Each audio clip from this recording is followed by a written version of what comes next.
sounds like a story to me. Some crazy fable that you would not believe. Oh, but ain't Welcome to the Avram Davidson Universe podcast, where we get to listen to some of the best stories ever written. Adored by Ursula K. Le Guin, Philip K. Dick, Frederick Pohl, Stephen King, Ray Bradbury, and so many others.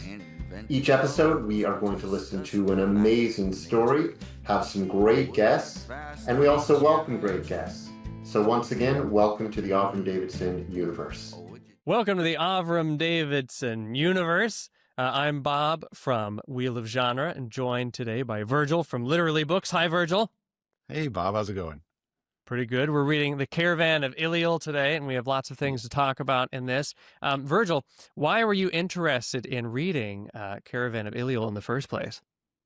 I kind of was interested because this was sort of presented as a sword and sorcery story, and I thought, oh, that sounds really interesting. I don't think I've read like Avram's more magical realism type stuff, but never what I would think of as like traditional fantasy. And I was kind of interested, especially since he had written all those essays about like his like fantasy sort of, I guess, is that right? Or mythological creatures like the Phoenix and stuff like that. These sort of essays. Who Fired the Phoenix? Yeah, which is an amazing essay, by the way. If anybody's interested, seek it out. It's really good. It's so entertaining too. So I'd like to see what Avram has to do with fantasy, what his treatment of it, you know. And it seemed like it was a longer story too. It wasn't very short. So, yeah, it's kind of like, and then it was also like not something I'd never heard of or ever read. I didn't have anything that had that in it, so it seemed kind of like a fun thing to a depth to plumb that hadn't been plumbed. We got to plumb this depth. We're gonna plumb this depth. I'm really interested in this. I haven't read much sword and sorcery except for Robert E. Howard, and I know Chris from Liminal Spaces is reading Howard now. And you, I think, Virgil, you have read quite a bit of, what is that other guy? What is it? Michael Moorcock, maybe? Yeah, Michael Moorcock. Michael Moorcock, okay. Yeah. You've read some of him, right? Yes. Elric of Melnibone. Actually, he wrote a couple different characters, but Elric is the one that is best known. And Elric is, well, if we talk about Elric and Conan, Elric is sort of like Michael Moorcock's answer to Conan. So like Conan is like strong and virile, and he starts off very poor, and Elric is sickly and pale, and he's an emperor. He's the emperor of like the known world, basically. He sits on an actual throne carved out of a giant ruby when you first meet him. You know, and he doesn't want to adventure. He's kind of like, he has to take medication to just exist. And he's not interested in violence or fighting, and he likes poetry. And that sounds a little strange. Of course, his character changes as that's how we meet him at the very beginning, but his character does change. Yeah, so he's a fantastic character, by the way.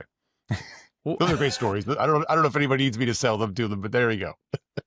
We're going to read them soon for Wheel of Genre. Zach and I want to read them. And I'm interested. You said that Elric is the answer to Conan. I'm wondering, Corydon, the main character here, who seems they're on a caravan. They're going quite a great distance. They go through weird kind of fantastical places, some places that I think you have found really exist. And we should talk about that in a minute. But do you think we could say Corydon is kind of an answer to more to Elric or more to Conan? What kind of character is this? Oh, that's interesting. Well, he certainly wouldn't have much relation to Elric.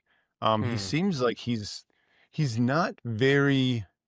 Sometimes with sword and sorcery characters, they're a little skeevy, or they're, you know what I mean? They're kind of like thieves and bandits, and I don't get the impression that he's that way, but he is down on his luck, which makes him sort of go on an adventure he hadn't intended to go on. And it's not a short one either. So it's not like, oh, go out into the wilderness for a couple of days and come back. It's like, well, you have to take this extremely long, you can't come back into the city for a year, right? Yeah. You have to leave.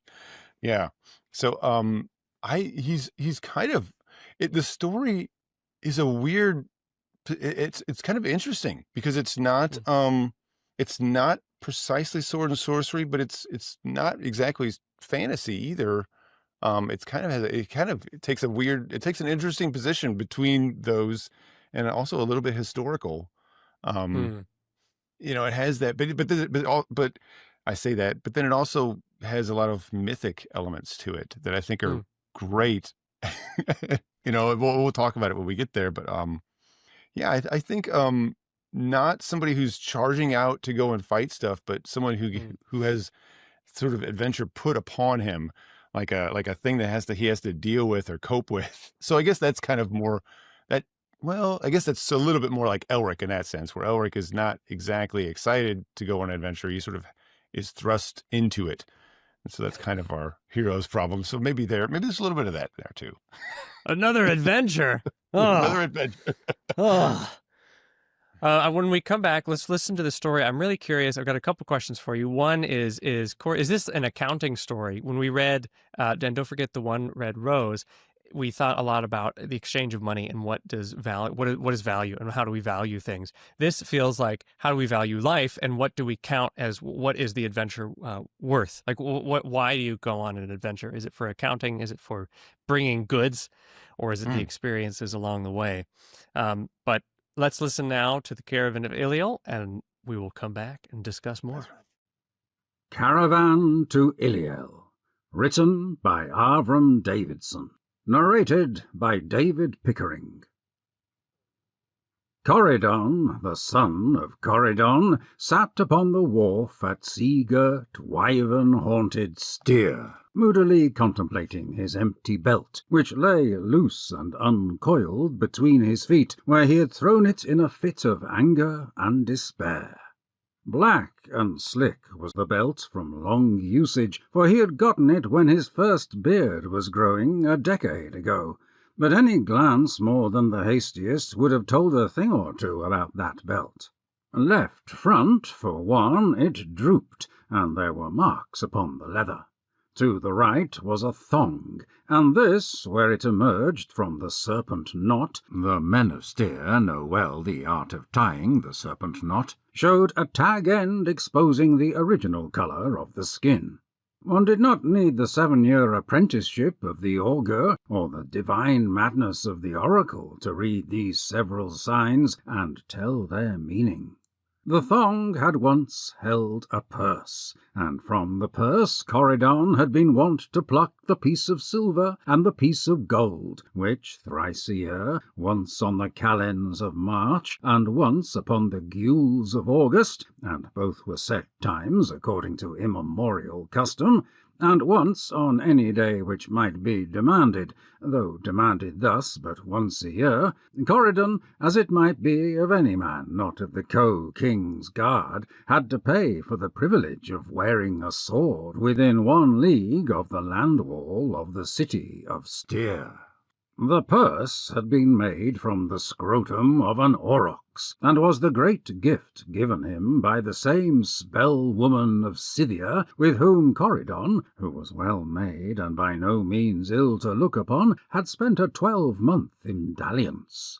Scythia is full far from Styr, and the journey thence and thither is both perilous and long. But Corydon had not begrudged the time, not any of it.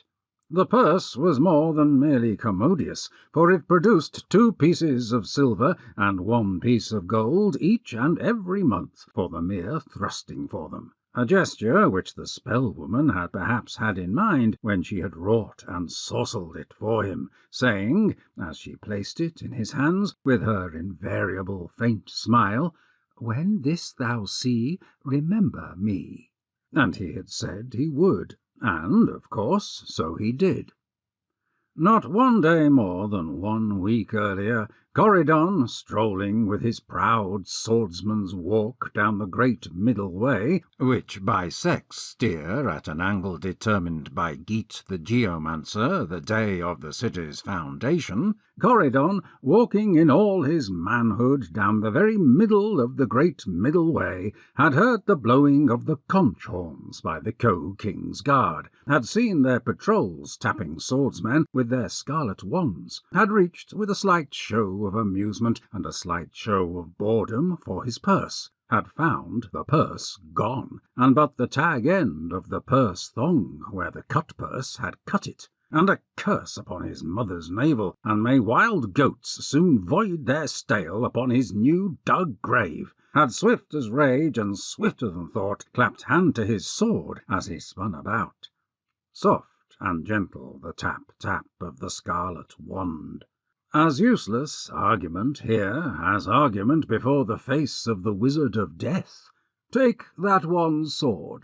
Resistance was met, when resistance was met at all, with an end not merely unspeakably painful, but unspeakably demeaning and obscene. The peace was kept in Styr by a high price, but the peace was kept in Styr.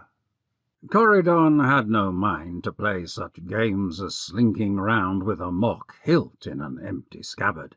His sword was gone. Very well, let it be visibly gone.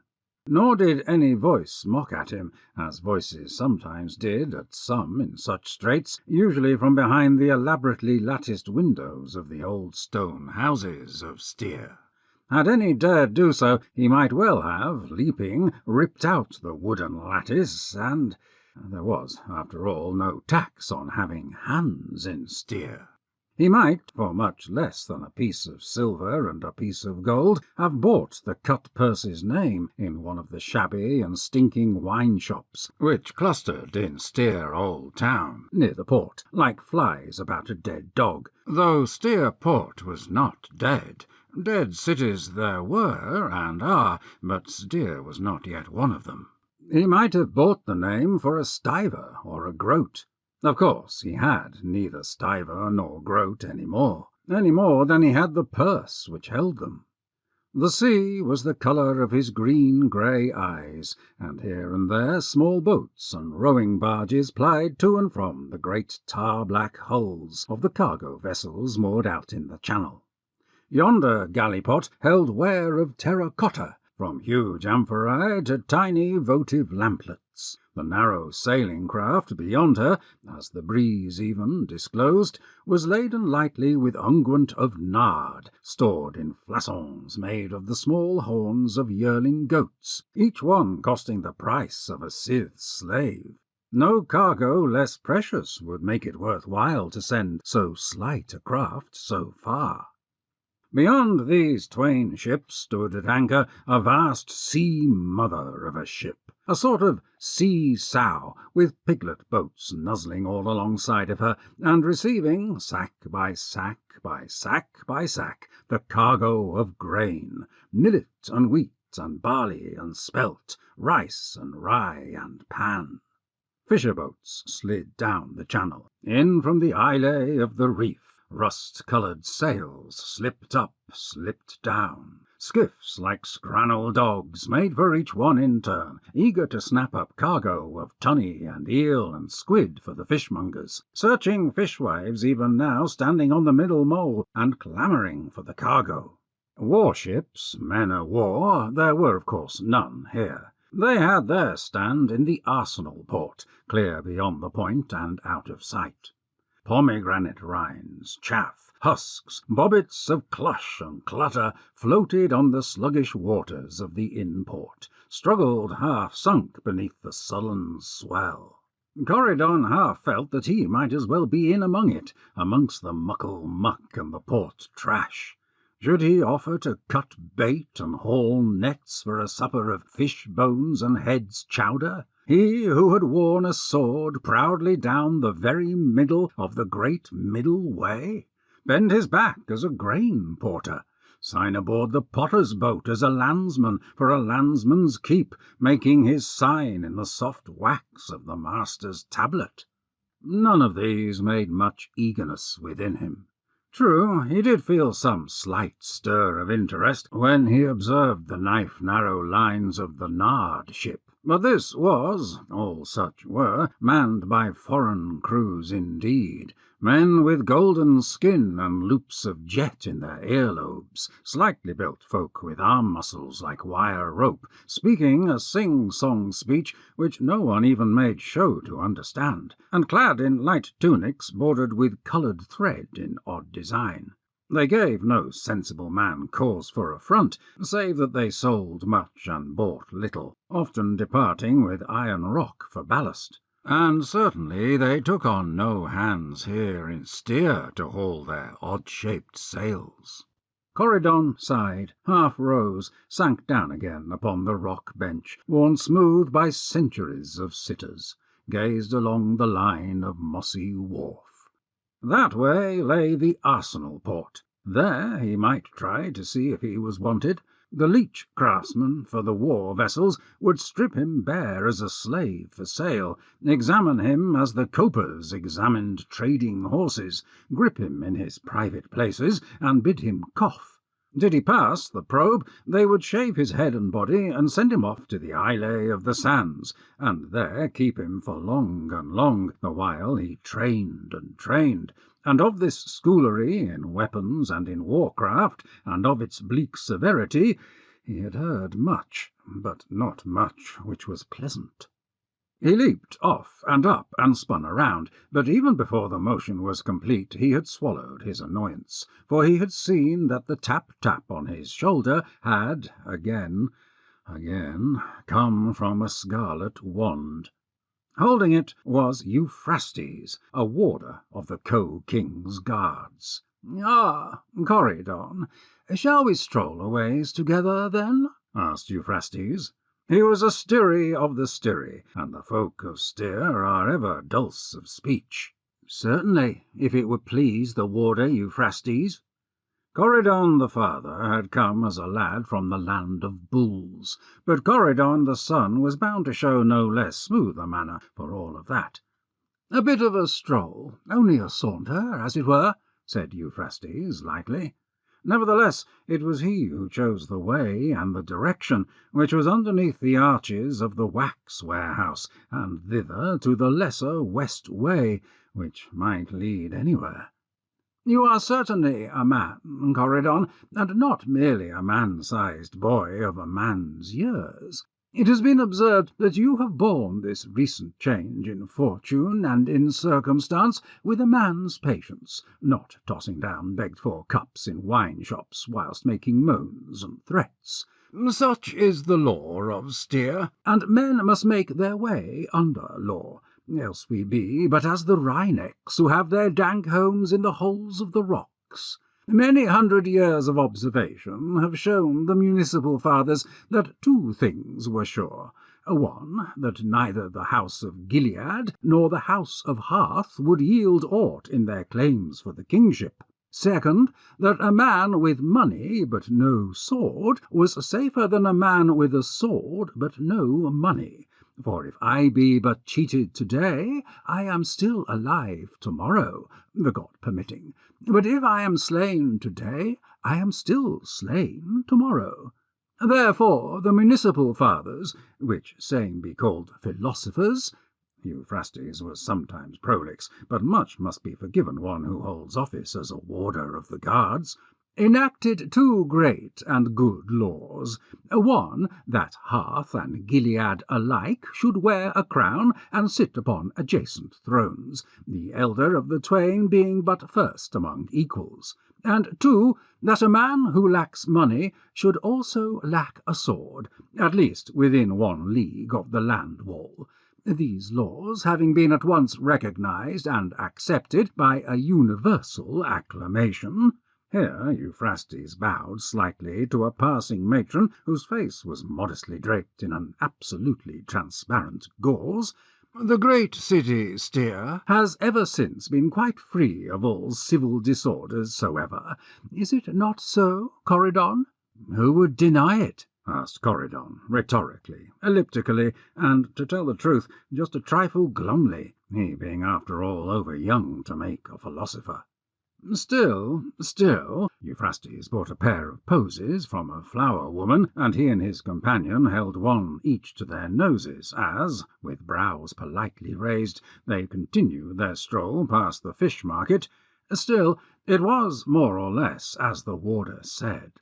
A century of intermittent civil turmoil had been ended, more or less, by the institution of a co-kingship, and the sword law, almost heartbreaking though it could be, did, at any rate, serve to keep Styr free from broils and battles, such as were so often found in other cities which had no such law. Sometimes, Euphrastes commented as they strolled past the arcade of the scribes, whence arose a forever murmur like the buzzing of bees as letters were dictated and contracts indited, sometimes it is unwisdom which unswords a man, sometimes it is a swift stroke of fortune, or, if you will, he waved his hand indulgently, misfortune. We know that you, Corydon, had neither drunk your money nor gambled it on dice stones, nor did you wastrel it upon whores, male or female, nor dispose of it by fomenting rebellions. Nay, it was a stroke of fortune, a gesture from the omnipotent infinite, which caused your purse-thong to come in contact with a sharp object or other. Elder men, he said smoothly, without emphasis, often tend to store the most of their monies in a sunken jar, and upon the tile under which the jar be sunk to sit their oldest, ugliest, and fattest female relative, that is, such monies as be not invested into house properties, farmlands, ships, horses, cattle, and so on, but I would not offend you by discoursing upon economy, a vulgar subject. He gave a sigh, a grunt. But younger men prefer to keep their fortunes upon their frames.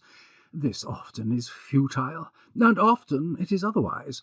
Wisdom inexpressible and kindness not to be priced have caused those in whose hands the god has given the governance of Styr to allow unto everyone who has lost the sword right 1 full week of indulgency thereafter.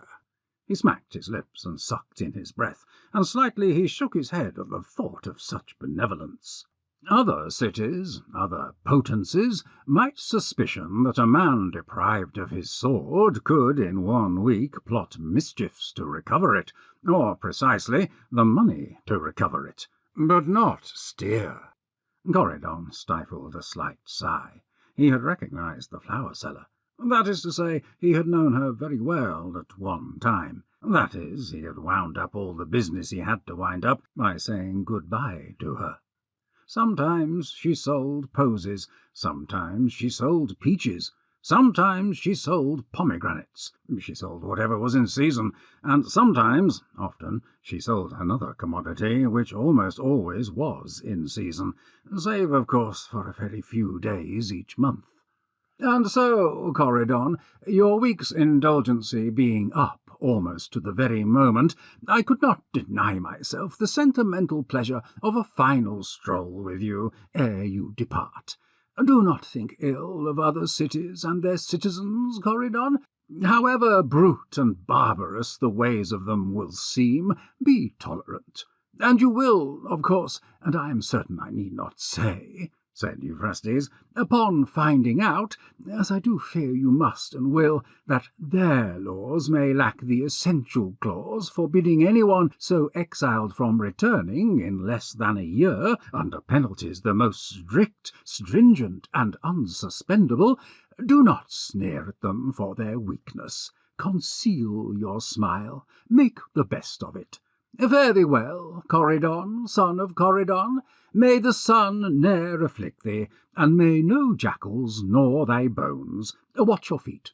This last caution was perhaps less poetic or pious than immediately relevant, for they had come to a place both narrow and confined, where steaming piles of excrement lay thick upon the ground, viz. The eastern excise gate, whence all caravans and traffickers of any sort had need depart, the city of Styr. Corydon had had his chances to depart by sea, and had passed those chances by. Now he must needs depart by land. So the municipal fathers had decreed, and so the co-kings, via their guard officers, were obliged to enforce. From somewhere out of sight came great sobs and cries of anguish, grief, and pain.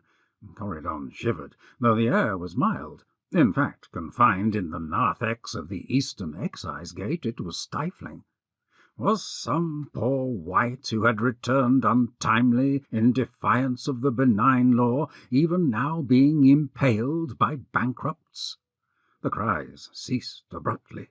Out from the chamber of the excise, with a shrug and a movement of his eyebrows, tall, gaunt, sandy-haired, and stooping, strode the merchant Abelaphon, retying his purse strings.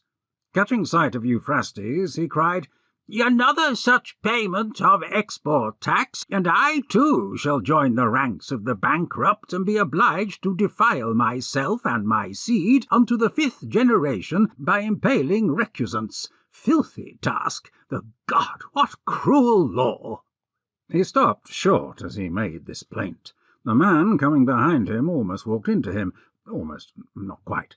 The man walked around him, holding a bundle wrapped in scarlet cloths, and bound with tapes of crimson, and sealed with sundry seals. Abelaphon blinked his watery blue eyes. "Aha! Aha! My new rear guardsman. Well, seems a likely fellow. That last lunatic you assigned me, well, the cheese is old, forget it. What is your name, fellow? Corydon? To be sure. Well, Corydon, your share is to be 1/12 of 1/12 of one portion, and this caravan has been divided into 11 adventures, consisting each in 135 portions. Deductions are to be made at the customary rates for all beasts and baggage lost, blood geld for human lives, and you are obliged to vow for the safe keeping of our caravan an offering of 1 spoonful of frankincense and 1/2 spoonful of myrrh, to be burned upon an altar, to be chosen by consensus in the city of our destination. Forget not that 'tis but the tiny incense spoon, and not some ghastly great porridge spoon, an uncommonly generous arrangement by my foreskin." Corydon cast his eyes along the caravan. It was too long for its cargo to be composed of baled sacks of precious stones, and in any event one could not eat precious stones, did the wells give out en route, and the commissary beasts be lost. On the other hand, Abelaphon was a merchant of repute, and hence the cargo would not consist of dog's dung, bound for some distant tanneries. "I tell thee what, merchant master," he said, "do but add a reckoning of 1 silver piece for every 5 beasts which arrive safe and sound at the city of our destination, barring sales upon the way, and we can leave thy foreskin out of it." Abelaphon, on hearing this, appeared to choke upon a large piece of one of his lungs, but in a moment events proved it to be merely a phlegm, which he hawked behind a heap of ordures. He said, having wiped his mouth upon his saffron sleeve. "This fellow is no mere brute bully, boy. He hath a sense of humour and a keen nose for commerce. Well, so be it. A silver piece for every 10 beasts arriving safe and sound, and we will leave my foreskin out of it. At my time of life 'tis left out of almost everything. Ho!" At this, all the caravan's men, afoot, each after the other, cried also, "Ho!" while that all the caravan's men then mounted, simultaneously cried, "Hey!" The cries rattled off the walls and echoed through the gate, and the sound of them dying away, Corydon heard Abelaphon murmur, "On with it, ere the moon pass into Pisces, a pretty kettle of fish," as he swung himself onto his sumpter mare. The caravan filed out through the eastern excise gate, beast after beast, gelding and stallion and cob, mule and jackass and mare, camels and oxen and colts, here a dog and there a dog, and a fawn-coloured bitch of the hunting breed, someone's pet by her sleek looks and bright brassed collar. fat old merchantmen with patient eyes, and new young merchant adventurers with eager face, shaven priests and bearded passengers, they wore no beards in Styr, and stubble-faced guards. One of the guards, a dark man, though no Afric for all that he rode an ox in Afric style, with an old slash across his nose, gave Corydon a friendly grin, and, leaning toward him, said in passing, "Aware of the white mule with moon eye, mate, for she doth avenge herself her sterility with an evil bite and an even eviler kick. Hey!" And so, to these traditional cries and sounds, bells, bits, a pair of petty drums, a flute, the caravan defiled out the gate. It had already defiled the courtyard and the street, and into the yonder road. Corydon followed after. He did not look back. A tall, white-limed stone marked the league. The caravan did not entirely or exactly stop, it slowed. The priests offered incense and a victim. The exciseman offered over the bundle wrapped and taped and sealed. Corydon swiftly broke the seals and ripped off tapes and swathings. Almost his hand trembled in his eagerness to hold his sword in his hand again. It had been his for full 5 years, and he would have known it for his in the blackness of a moon-dark night, short and heavy and broad, forged in damasek, and the hilt bound in dogfish hide. This was not it. All the woes of the week smote him now at once. This scrannel strangeling, what was this? "This is not my sword," he cried. "It is now," said the Styrie, turning his head round and heading back toward the city. He did not look back either. The caravan crawled along the sun-white hills like a millipede. 6 pair of legs detached themselves from the aft part of the body and waited for 6 pair of legs at the end to come abreast. Corydon had perforce attached the sword to his belt, and was sadly and sourly reflecting on how unnatural it felt there. His long legs dangled on each side of the short and sturdy black cob he had picked in preference to the worn-off white mule, although 'twas certain as the sea was salt that mules rode better in any but the shorter laps. As for riding oxen, he had never learned the art. "Ahoy, mate! Why so long in the chin?" inquired Slash Nose, falling in beside him. "Look what I got to trade," he said eagerly, not waiting answer, but holding up a string of talk stones. "What do we think I'll get for these?" he asked, suddenly anxious. Despite his sorrows, Corydon, who had a keen eye for a good stone, was moved to look. "These are raw," he said at once, "and must be cured." He wondered the man had not known that, as clearly he had not. The scar across his nose darkened, and his mouth went down in the corners. One would not have wished to be his jeweller at that moment. After an ugly breath or two, his face still red, he asked, "But they can be cured?" "Oh, yes." Somewhere ahead, far, far ahead, a sudden brief twinkle of light, a day-spark, was gone.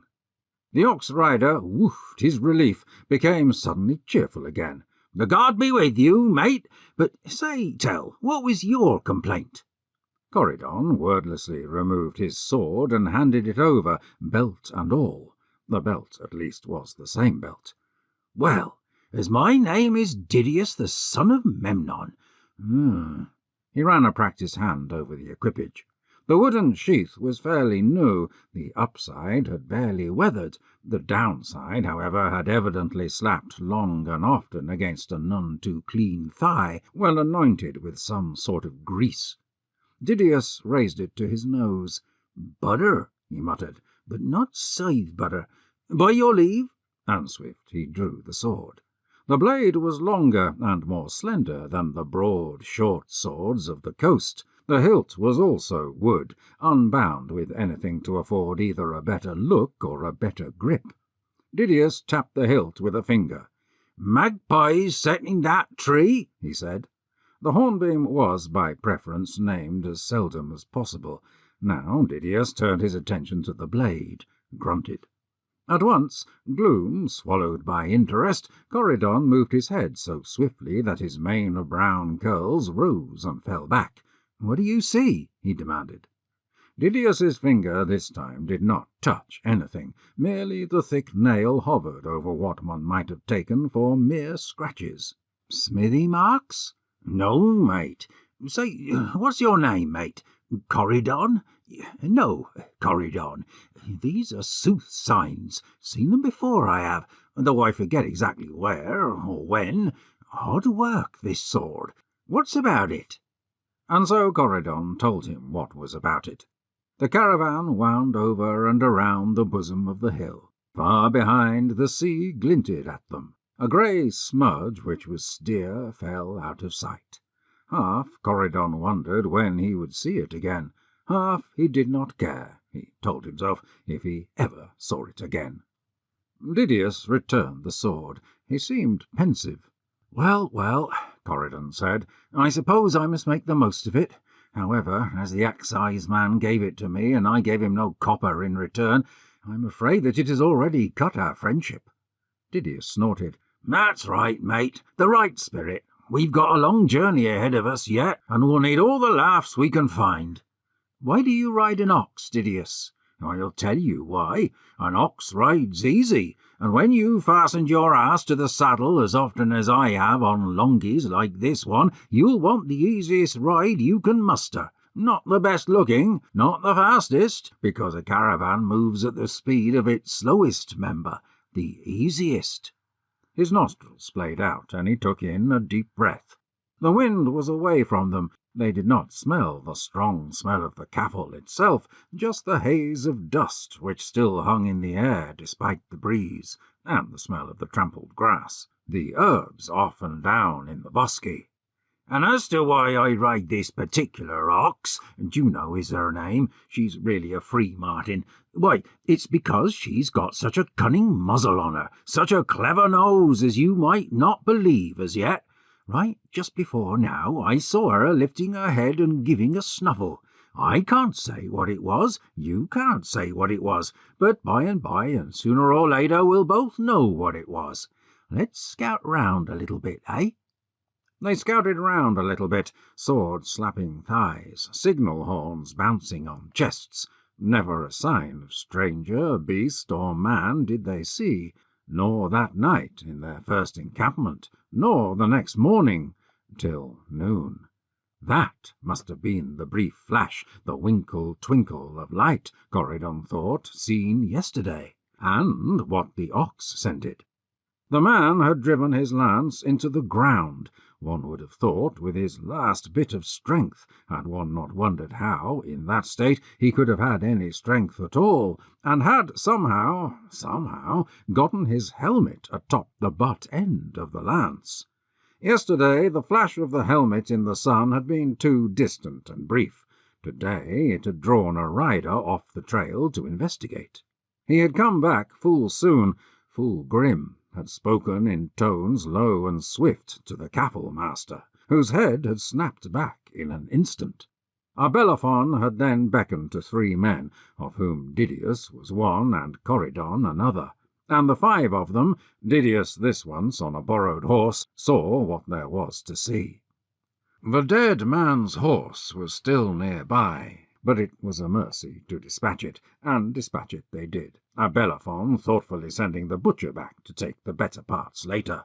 "Tartar arrows, you see," said the outrider. "Close the Zudvel Pass, that means," said Didius. The others said little more, but Corydon was able to put it all together. They had been preceded on this route by another, smaller caravan 3 days before, heading for the same destination, the city of Illiel. Strong suggestions that they all wait and make up but one cafle had been rejected. 3 days gained on the greater party, and perhaps no word to the effect that the greater party was but 3 days behind only, meant an edge on the market, sales at higher prices, purchases at lower. This was not unusual. It was, as it turned out in this case, unwise, fatally unwise. The Tartars seldom came as far as the Zudvel Pass. They never came beyond it. They must have waited till the entire caffle was within the narrow ways of the pass before attacking. Perhaps this was the only man to escape, as far as he had escaped. Abelaphon, on their return to the main party, at once called a council, in a few words explained what had happened. A middle-aged merchant gave a quick cry of grief. In a moment he had control of his voice. "My brother was with them. We must start at once," he said. Abelaphon eyed him with compassion. "Start at once? Ah, Numenian, go if you must, at once if you will, but you, Numenian, not we." Numenian did not go. Fortunately, there was another route open to them for Illiel without their having to turn round. Another day, and this would not have been so. It was not a good route. It was neither swift nor safe, but it was at any rate for the present possible. And the other route, the one they had intended, the way by way of the Zudfell Pass, for the present was not. How long the present would last, no one, of course, could say. And no one, of course, urged a return to steer. Caravans might falter, caravans might be lost, taken, pillaged, destroyed. But caravans did not return to their place of origin without having reached their place of destination. Of course, caravans had been lost, taken, pillaged, destroyed in the attempt to reach it. Abelaphon and sundry others could have done so without losing anything more than reputation.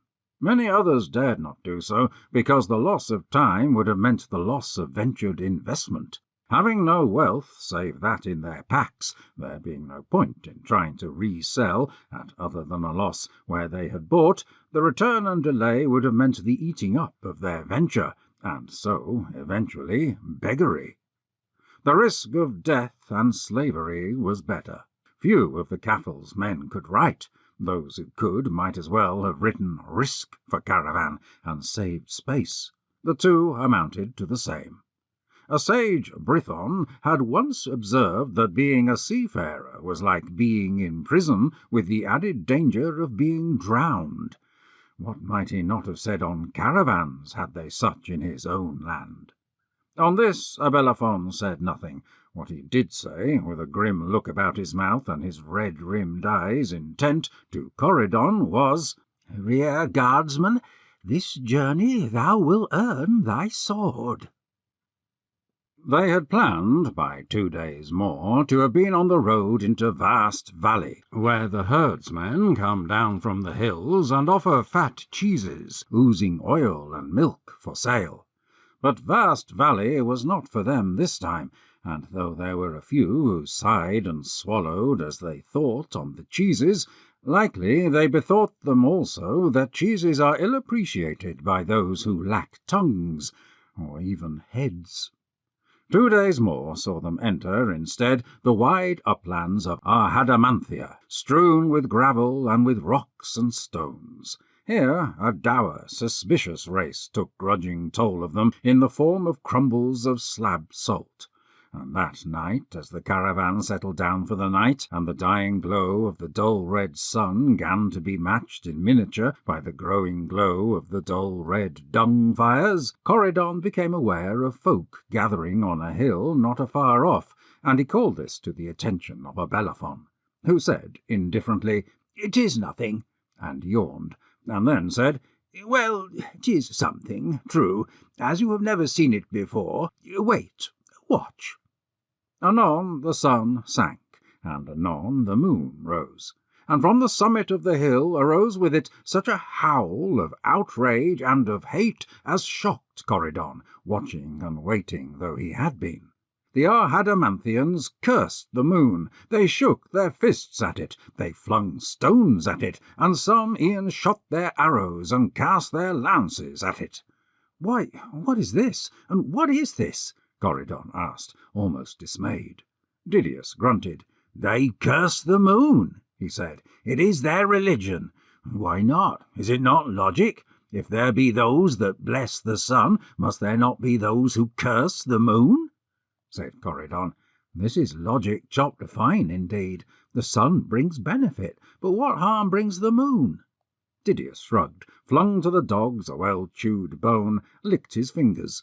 They say the moon leers at them. They say the moon sees their shame and sneers. Stones passed the face of the moon like birds. "Yeah!" cried the Arhadamanthians. "Ugh! Ugh! Ew! Ah!" "Full strange," said Corydon. "I marvel at it. Do not you?" "Sleep not too far from the fires, else you will awaken from the cold," Didius said, spreading his sheepskin. "Sleep not too near the fires, lest you roll into them and burn." And though long endured the chorus of shouts and howls, the casting of stones and lances, and the shooting of arrows, Didius said no more words, but now and then he snored. Next day, as they prepared to part the sight, Corydon saw men in brief consult, nodding, turning to their cavalmates next beyond. As a sort of ripple this went down the line. He waited for it to come to him, as thus it did. "Hence until the mountains the word gold is not to be spoken. If necessary, refer to it as shiny stuff or yellow." Ever the road wound upward. The rocks were white. Almost they hurt his eyes to look on them, so white they were. Was it the whiteness of the moon which caused the Arhadamanthians to hate it so? Corydon wondered. Almost he felt he hated the rocks. His eyes twitched, and so did his legs. At any rate, so did his left leg, his left thigh. High and higher up was one black rock among the white ones. Damn it, how his thigh did twitch! With an exclamation of annoyance, he lifted the skirt of his tunic to see was anything there, an intrusive insect, mayhap, or some wind-blown bit of anything. His sword hindered his investigation, and he had begun to lift it when he was sure he felt, could he really have felt it move within its scabbard? "Do you see yon black rock up there above?" Didius. With a grunt of surprise, for he had not seen Didius ride up, Corydon looked in the direction where he had seen the black rock. It was no longer there. He looked for it in vain. Then he did see it. Could it have fallen so far behind in so short a space? "Almost it seems to have moved," he murmured, perplexed. "It did move. But it seems to have moved not down, but across." A slight smile flitted across the dark face of Didius. "It did move, not down, but across. No one moved it. And there is another one, and over there another one. They are not indeed rocks. Indeed, they are not indeed black, but only seem so from here." And in the face of Corydon's continued incomprehension, Didius, again with the flicker smile, said, "Those are griffins." In his mind, Corydon saw what his eyes, at that remove, could not, videlicet a griffin, one of the spawn of Gryphus, the fell hound of Zeus. If not indeed vast as aeons, yet vast enough, and part lion and part eagle.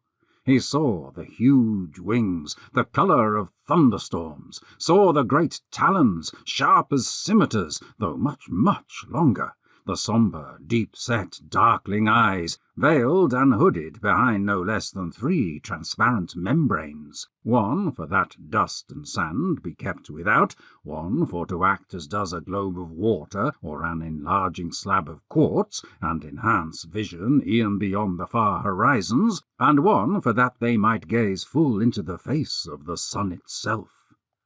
Some say the griffins sleep for centuries, and even more endurant sleep, and some say that contrariwise they never sleep at all. Startled, some Dell alarmed, and some Dell confused, Corydon stammered, "And so, but what—" "They are guarding it. What is theirs to guard and ours to take, if we but dare, which we do not." Corydon had just opened his mouth to say a word, when the thick hand of his cavalmate was suddenly covering that mouth. "The shiny stuff," said Didius. "The yellow, remember? That other name is not to be used here, now," and he took away his hand. Corydon thought it best, for the moment anyway, not to resent the gesture, asked, Why? They take no note of us now. They think we are all but so many beasts. But if even one of us but says that other word aloud, the griffins will hear it and will know that we are men. And the griffins do hate men full strong, for men have been known before, and I fear me fools will be known again to try and take that. He paused and checked his own speech. That shiny stuff, that yellow. Yes, and so now to other subjects of talk, lest the traitorous tongue to slip. So they carefully spoke about the mountains, and about the moon, and about women, and about several sundry other subjects, and they did not speak of gold. When they first felt the cold breath of the snow of the Heliborian hills upon their faces, a stir went through the caravan. Corydon, too, looked up. High and towering higher, higher than the white rocks where the griffins lay guarding their gold, and much, much whiter, he saw the mountains and their immemorial burdens of the snows. For a while afterward the air grew warmer, and the way dipped down again, but this was a mere respite. Soon enough the way went up again. That first night Corydon slept somewhat closer to the fires. That first night was shorter than other nights. The signal for rising was given 3 hours earlier, and given by word of mouth in level speech or by shaking sleepers who responded not. But the signal horns were not blown. Twice a Bellerophon went up and down the lines. Once he warned against any loud sounds, and once he handed out kerchiefs of dark blue gauze. "If you can help it, do not even sneeze," he warned. And his younger nephew, a lad on his first caravan journey, was assigned to throw, as it might be, either bits of bread or stones to keep even the very dogs from barking. "I've heard of the blind leading the blind," murmured Corydon, as he submitted to Didius binding the dark gauze round his eyes in the right way, and although he had been prepared for it, he was surprised to observe that he could see well enough through the blue, almost black gauze of the filmy cloth, but that now the snows dazzled him scarce at all. "Ah," said Didius with complacent gloom, "and I could tell thee tales galore of some who felt free to let the bandage drop, and of what dread things happened to them, strict blind from the snow glare, wandering off." And Corydon, gesturing that he did not wish to be told, Didius proceeded with relish to tell him. "Ah," he wound up, "this trip, this journey, and the next, and it may be at most the next, is a mere change of scene and of pace for you, my boy. For if you do not find the means and the money to return to steer and to pay your sword fee again, I be much mistaken. An interval, this life on the open ways of the world, is to you a mere interval, as stays in Steer or any other town are to me. But the caravan life is the way of life itself to us." And for once he waxed poetic, as the caffle toiled upward, upward, across, and slowly, so slowly, down again, and still beneath the lowering heights of snow. The life of a caravan man, Didius said, was somewhat like that of a sailing man, and though both were full risky, at least with a caravan one was spared the ultimate indignity of seasickness. Let those who would sing of the brave days of old, when men stayed within sight and sound and smell of the hamlet where they were born, eating the grain they wrested from the land day after dull, dull day, and eating little else. What were such men but beasts of graze? The story of civilization was foremost the story of caravans. What else tied together in bonds of freedom and the exchange of niceties the inland cities of the world but caravans? And what but caravans tied together the inland cities with the cities of the sea? What brought salt to savour the fish and allow it to be dried and preserved? Caravans. What brought preserved fish, and for that matter flesh, to feed those who toiled in the barren lands where salt was mined? caravans, wine to the perfumeries, and perfumes to the wineries, jewellery to the gold washers, and gold to the jewellers, winter wool to the linen spinners, and summer linen to the wool shearers, grain to make bread for the fruit pickers, and dried fruit for the grain growers, caravans, naught but caravans. And as for those, whatever their rank, who spend their lives in but one city-state, knowing but the ways and hearing but the ways and thinking only the thoughts of one, only one, just one single place, Didius said, waving his arms and exerting visible effort not to raise his voice, why, mate, I pity them, I do, I do.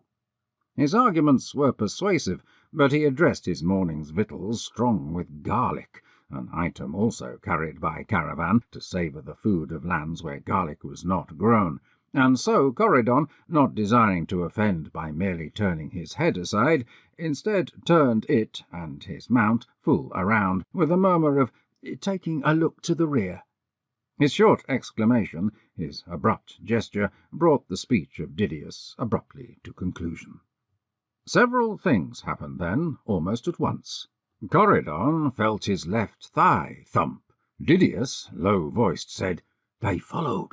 For, far behind, but perhaps not all that far behind, along the narrow and winding path defiling beneath and between the crags bowed down by snow, a line of small black dots appeared.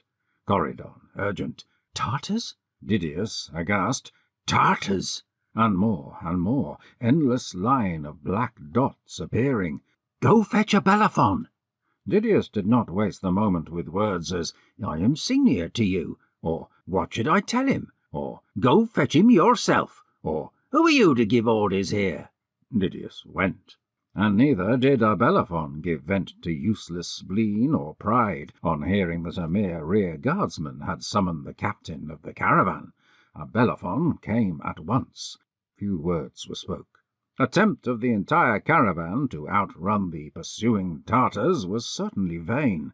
To divide the caravan, dividing and combining on such lines as light merchandise, swift mounts, fighting men, precious bales, and all such considerations, could scarcely be done quickly. But quickly Corydon spoke his few words. A Bellerophon lifted his red-rimmed eyes. For the moment he had slipped off the black gauze scarf, the better to squint and peer, and scan the scene beneath the shelter of one shielding hand. He nodded.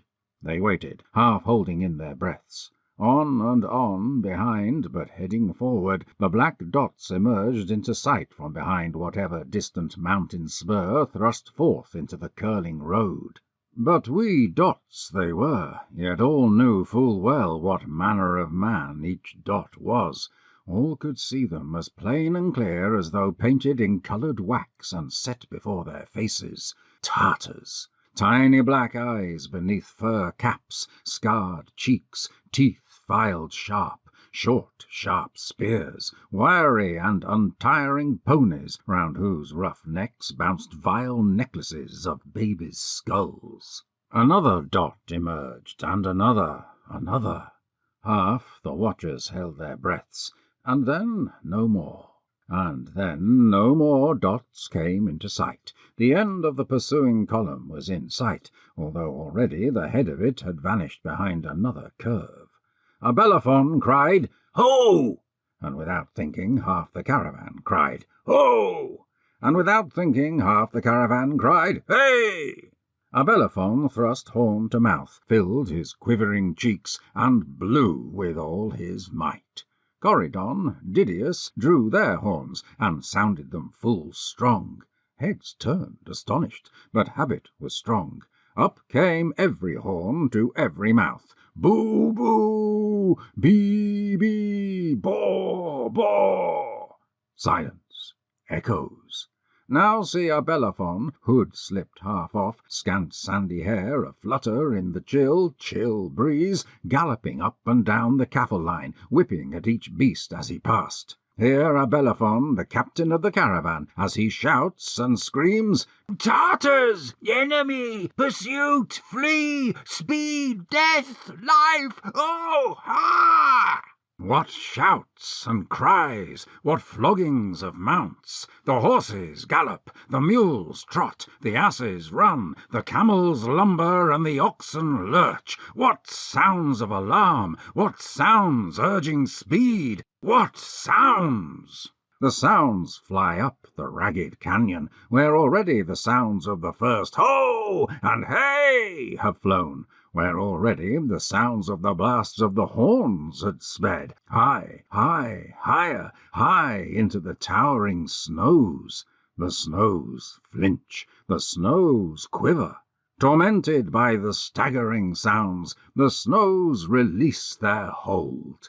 Behind, with undiminished pace, the column of black dots comes on. Above, with the sound of 1,000,000 battering rams, the snows released from 1,000 years in frozen chains, the snows come hurtling, tearing down the mountainsides, pouring over clefts, forcing the other reluctant snows on ahead of them. Mouths open, men, beasts, lungs strain, feet, hooves, yet no whisper of so great a clamour can be heard above the ear-shattering thunder of the sundered snows. The white sky is filled with flying masses. Have the heavens fallen? The black dots seem gathered together in one mass. Can the sky have turned solid? What is this, when all Tartars know that the sky gods themselves have given all the mass of mankind to be the prey of Tartary, as the rabbits and the doves are given to be the prey of hawks? Afar, amidst the stinging spray, Corydon, looking back from the saddle of his labouring mule, sees, he thinks, the black mass come apart, half onward, half backward. He blinks. There is nothing there but white. Onward and downward slide the rumbling snows. The winds blow their snowy dust over the caravan, but not more. "'Twas nicely calculated," Abelaphon says at last. The caravan has halted, part because it is exhausted, part because the danger is clearly past. To Didius he says, "'Twas nicely calculated." Abelaphon rides slowly on, murmuring, a bit more, downhill from now. Easy, 'tis easy," he murmurs them onward. "Aye," says Didius, patting his pack-ox, whose huge sides expand and contract like some giant bellows. "'Twas nicely calculated." For a moment wrath keeps closed Corydon's mouth. Then the knot is unloosed. "Nicely calculated? I should say it was nicely calculated. As to who it was calculated that if we broke silence we would bring down the snows behind us, but not on top of us, why... Didius turns his swart face upward. "I don't know that I myself would have realized that we had come to that part where the snows are so thin that no avalanche would threaten us," he says. He turns his swart face down again and looks levelly at his indignant companion.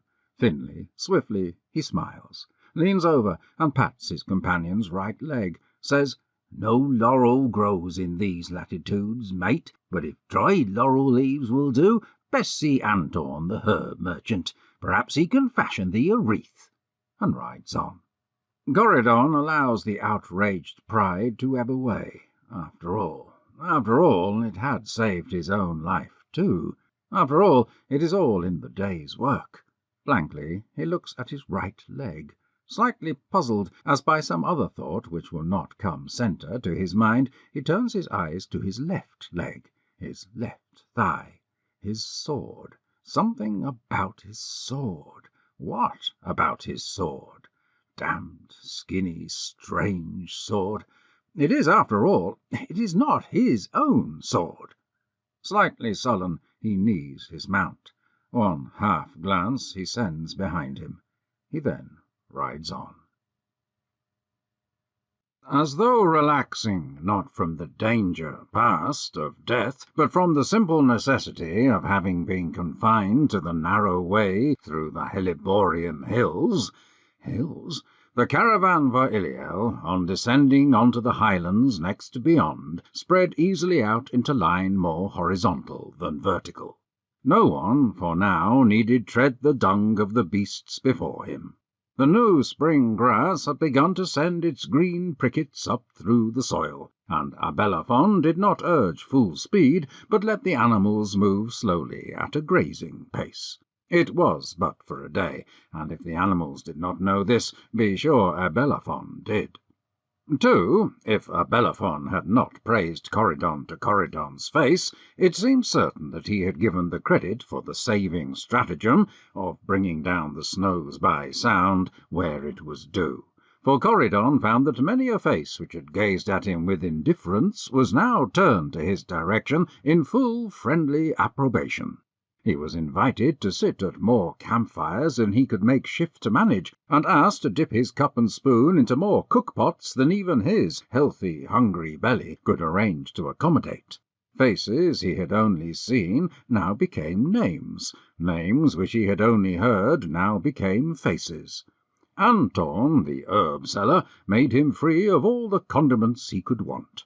Haddadion, the perfumer, poured soothing scented oil into Corydon's palms, and bid him smooth his wind-roughened, cold-nipped face with it. Jared the jeweller lent him a necklace of great blue beads for the neck of his horse, and to his finger put a ring for which he waved away mention of price.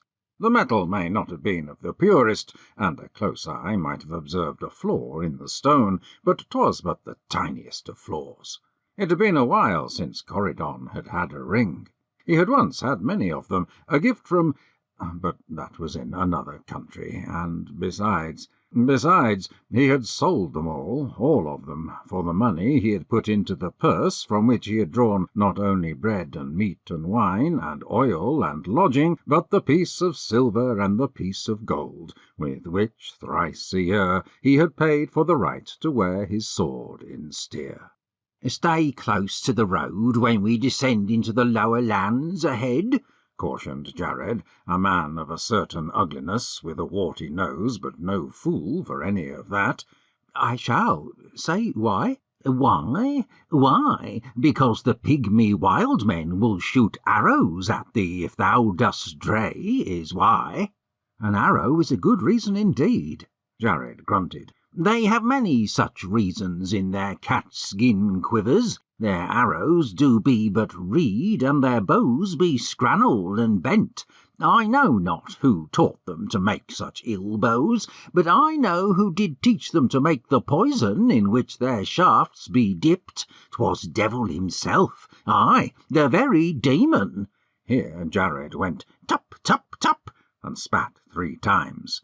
"'Tis a poison boiled from the cast skins of evil worms, and if one but scratch thee no more than do a tiny berry thorn, oh, my son, thou shalt turn black and swell until thy belly burst, the while writhing and screaming and biting thine own tongue. If you. And so Corydon kept the road, and so, he observed, did they all. Not even the beating of the drums, made, so he was told, of sections of hollowed tree trunks, in the night time, though it stirred somewhat his blood, not even this could stir him to leave the road. He made his bed there, though ill comfort was the hard, trodden ground beneath his sheepskin, and to the thrumming of the drums he fell into a sort of sleep.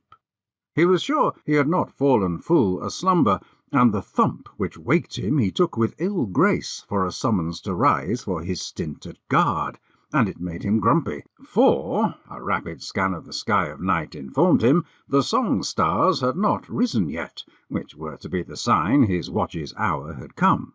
Yet he had not even begun to rise or to complain when his ears advised him of a soft pad, pad, pad nearabouts.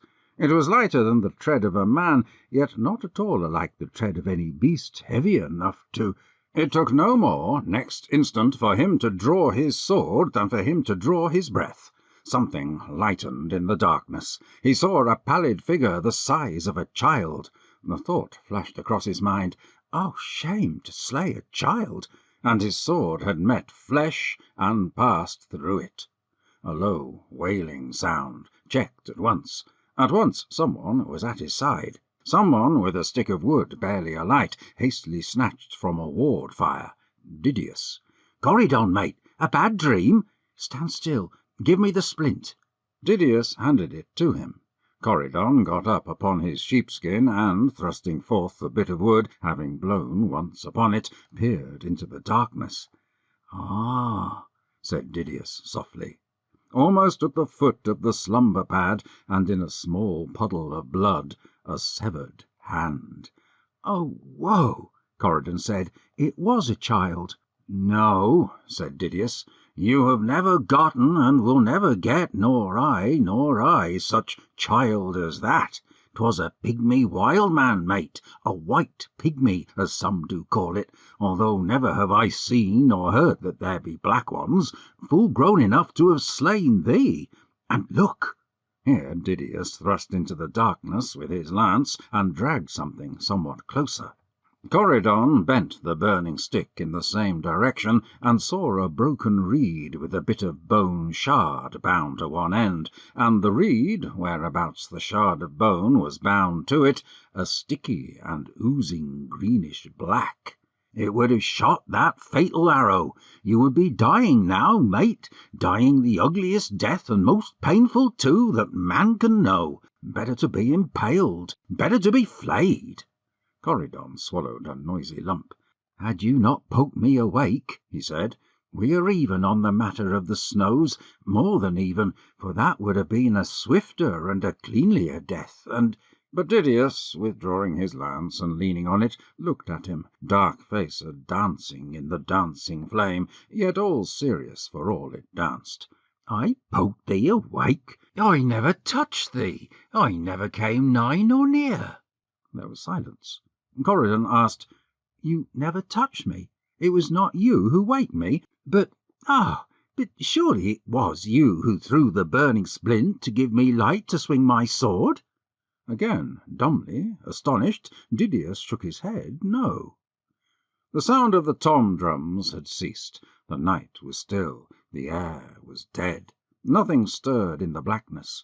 Corridon had not slain a child. He did not even know that he had slain a man.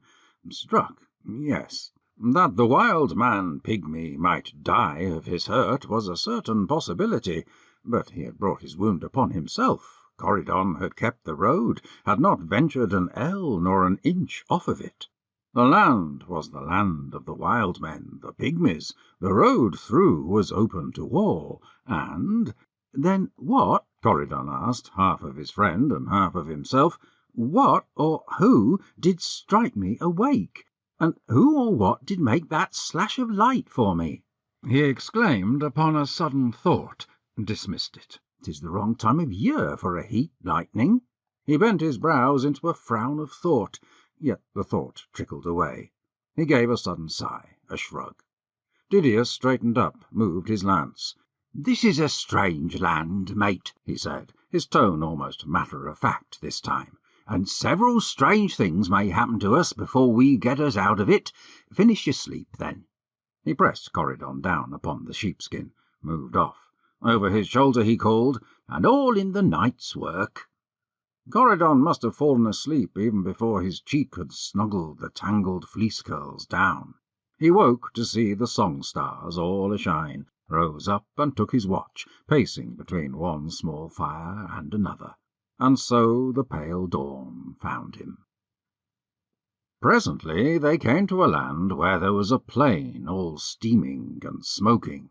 Here, with grunts of satisfaction, they stripped off their garments and stooped themselves in pools both warm and hot, and washed the muck and dust and dirt of the long roads from bodies and clothes. Corridon, who had much missed the hot baths of Styr, took a particular delight in the lucid waters. Cleansed and refreshed, they resumed their journey. Now the way led through a forest, in which they heard strange, deep, rattling noises, with now and then rude cries, which seemed like shouts of menace and alarm.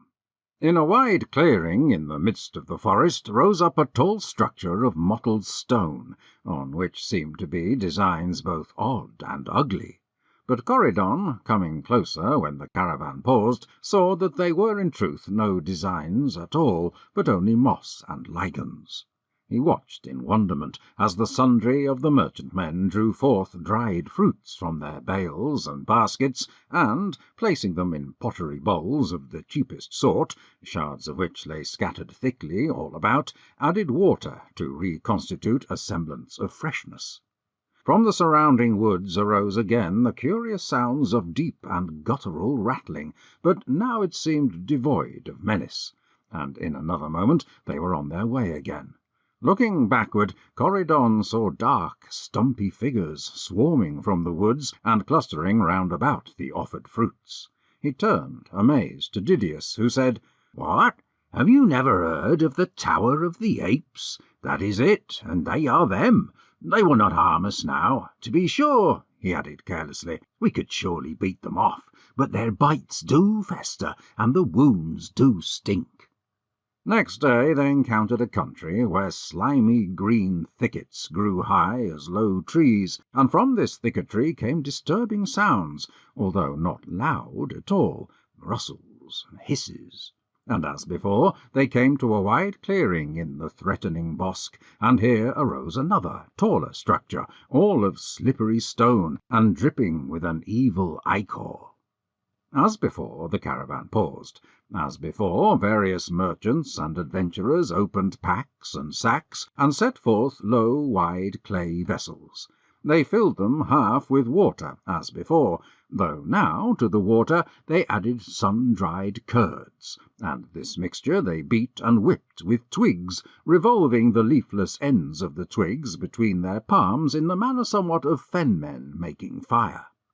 The confection of milk complete, with a touch of haste the caravan resumed its way. The place smelt ill.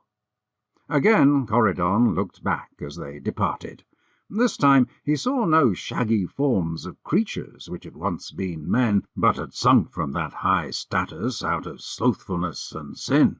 Instead he saw, as it were, a carpet moving by its own motion from all sides out of the thicketry, black and yellow and brown and green, rippling as it moved, and engulfing the bowls of confected milk. And Didius said, "That is the Tower of Serpents, and those be all serpents which you see." And Didius said no more.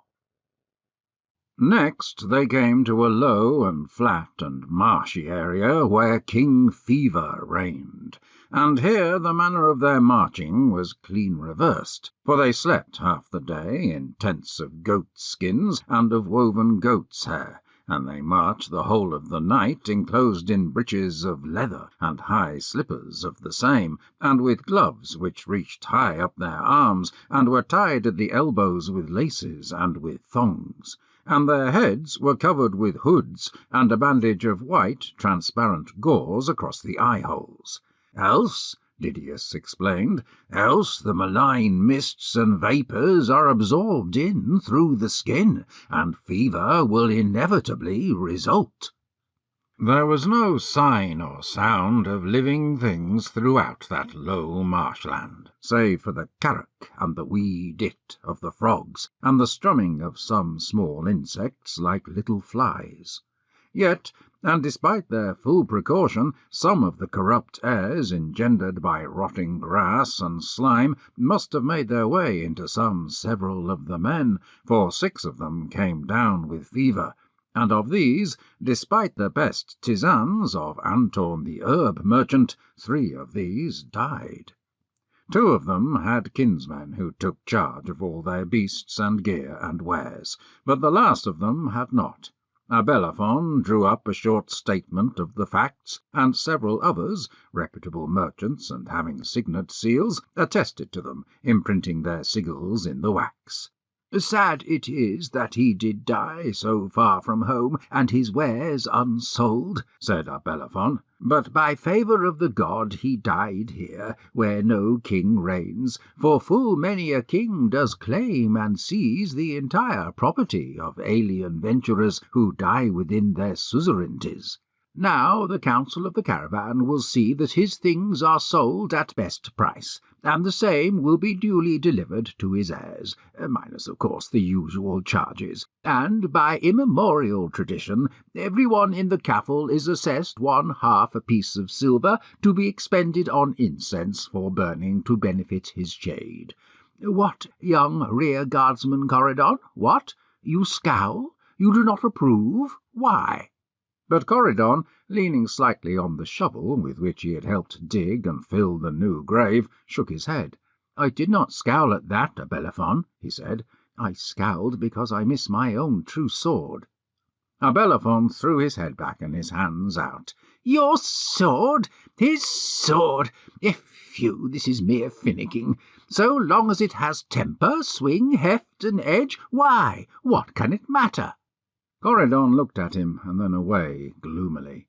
"It matters much," he said. "One grows accustomed to one's own sword, and besides, there is that about this one which mislikes me somewhat, which mislikes me much," he burst out, and added sullenly, and as sole explanation for what he felt unable to explain, "Besides, the blade is scratched." Abelaphon's only answer was to swing away his horse and to cry, "Ho!" and half the caravan at once cried, "Ho!" and at once the other half cried, "Hey!" The long, winding caffle got under way again, and soon the rude mound of unturfed dirt was left behind. But to report in detail all the things seen and done, or for that matter unseen and undone, on that caravan journey would require much time and parchment, and while some might find it full of interest, there are those who might find it tedious in the extreme. It has been recounted elsewhere that the walls of the city of Illiel are surrounded by groves of pomegranate trees, and that the great gate of the city is wrought out of red bronze, and carved with figures of sea dragons, and dragons that have wings.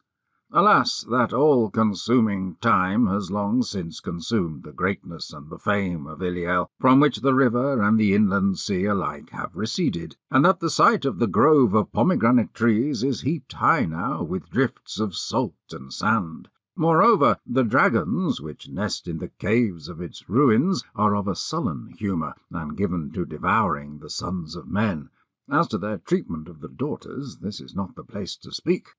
There is still extant a bill of lading, writ upon papyrus from the canopic Nile, than which there is no papyrus better, commencing merchandise carried atween Styr and Illiel, and signed with the seal of Abelaphon, and there is no reason to doubt that it refers to the very caravan in which Corridon, the son of Corridon, was a rear guardsman, and it includes such items as these: skins, crocodiles, from Nubia, perfumed; linen, waxed, from Egypt; linen, painted, from the Ethiops' land; chests, carven sycamore wood, of Libya; sponges, purple, from Tyria; hangings, blue, of Sidonia; oil of the first pressing, scented, Pontus; oil of the first pressing, scented, Cappadocia; unguent of almonds, Greea; cups of cold amber, carven, from the north.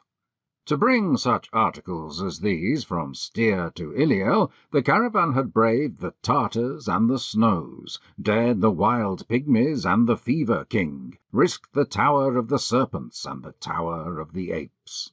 Surely many caravans each year must have uncorded and unpacked their wares in the great walled market of Illiel. And yet, from the roof-like walls, many people watch this one now, as its men perform the necessary task, and some of the watchers were women, and one of these wore a mask of gilded leather. And, "I wonder why she does so?" Corydon asked of Didius. "No doubt, poor female, she is deformed of countenance." "Ah, to be sure, no doubt. Alas!" Corydon believed that she was in other respects of good enough figure, but the sun slanted somewhat into his eye, and he had started to pace a few steps so as to obtain a better view of her, when someone thumped his thigh. He at once looked about to see whom, saw no one, and when he turned his glance again toward the roof of the wall, the figure which he sought was gone. Where she had stood now a gaudy, fat woman, all but bursting from a scarlet gown, who, observing Corydon's observation, simpered, smirked, then hid her moon-wide face in her fingers, between which she peeped. But Corydon did not peep back.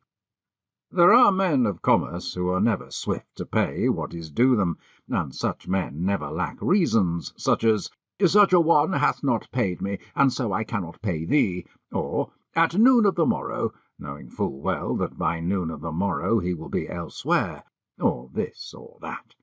It may be of a simple hope that, sufficiently delayed, the debtor will simply disappear, or it may be of an equally simple but equally reprehensible reluctancy to part with cash.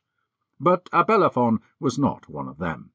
The money owed Corydon by the Caravan he, as caravan captain, promptly paid, and no nonsense of, "We have not yet met and talked and calculated." He had the money, he paid it, and in his own good time he reimbursed himself of it. Would there more such? Corydon, with money in his purse, and this purse he bound about his naked waist under his tunic and not outside of it, once robbed, forever cautious, for a first thing purchased himself a clean sheepskin and a small carpet, and for the smallest coin there was clean straw to spread them on. Next he asked directions to the hot bath, and soaked and soaped and scraped off the dust accumulated since the last one. Then he returned to his corner of the caravanserai, and even while the chaffering and trading went on, but some several steps away from him, he lay down upon his bed and slept and slept. It was fairly dusk and fairly quiet when he awoke from odd, strange dreams. His limbs felt lighter, but his head felt numb, and in his mouth was a thick and stale taste. Sitting upright in the hot, still air, the moon being then in the Scorpion, he reflected that he had, at that moment, no desire to do anything whatsoever. A voice falling then upon his ears, he looked up without interest. A fruit woman set her basket down before him, and, speaking softly in a tongue full strange to him, she showed him the red-hulled pomegranates, and peeled a quartern of one to show him the moist pips adrip with the sweet blood of Attis, lover of Cybele. He ate it. Its tart, sweet taste seemed to clear both mouth and mind, and it bethought him there was, after all, one thing he did desire to do. He gave her a silver coin, and he looked at her. She pouted and gestured that she had no change. He looked at her. She was not young, and her body was not slim, but she flashed him a smile which showed white teeth, and then she shrugged, and then she laughed. And then she took off her russet ragged dress and hung it up for him to curtain the niche, and she joined him on the carpet with a sigh in which there was no sound of sorrow. The gown and the woman were alike gone when he awoke, and it was the time of the false dawn, and the second dew was distilling. The morning star blazed, the air was fresh. All around lay sleeping men and beasts. Afar off sounded chanting and the clash of cymbals, and so Corydon thought he would go and thank the god, or whatever deputy of the god had a temple in Illiel, for granting him a safe journey. So he settled on his footgear, and he began his way, idly thinking how here the women wore sandals of feathers, and the men wore slippers of snakeskin. In the temple of the god, priests moved back and forth in robes which were both red and black, and now they turned all one side at one time, and they gleamed red in the temple lamps, and then they turned with one motion to the other side, and all was black. Corydon observed with amazement that each priest was shod with a feathered sandal on one foot and a snakeskin slipper on the other. He marvelled, and he mused at what it meant, and he dismissed the only thought which came to him as being unworthy and unclean. He fixed his thoughts upon the god, and breathed some prayer of thankfulness, and then an odd and almost painfully strange thing happened. His sword moved within his scabbard, and, as though struggling to escape, distinctly beat upon his thigh 3 times. The carpet he was kneeling on was soft soft and thick, and woven in many colours, and with many pictures of men and flowers and trees and wolves and wyverns and griffins and dragons and grieths. Corydon had half turned and was looking, open-mouthed, at his scabbard, when he slightly moved his eye to meet a slight movement on the gorgeous carpet. He saw a foot shod in a feathered sandal, and a foot shod in a slipper of snakeskin. A soft voice said something in the sibilant speech of Illiel. Corydon shook his head, and the voice spoke to him next, oddly accented, but fully understandable, in the language of the empery. "The god is surely very pleased with your worship, comer from afar. Gracious be your arrival." The voice ceased. The feet remained. "Holy One, is this temple the shrine of an oracle?" There was a slight pause. "It is not usually regarded in that special way," the voice said. Another pause, and the voice said, "Though perhaps that could be arranged." Corydon said, "It has already been arranged."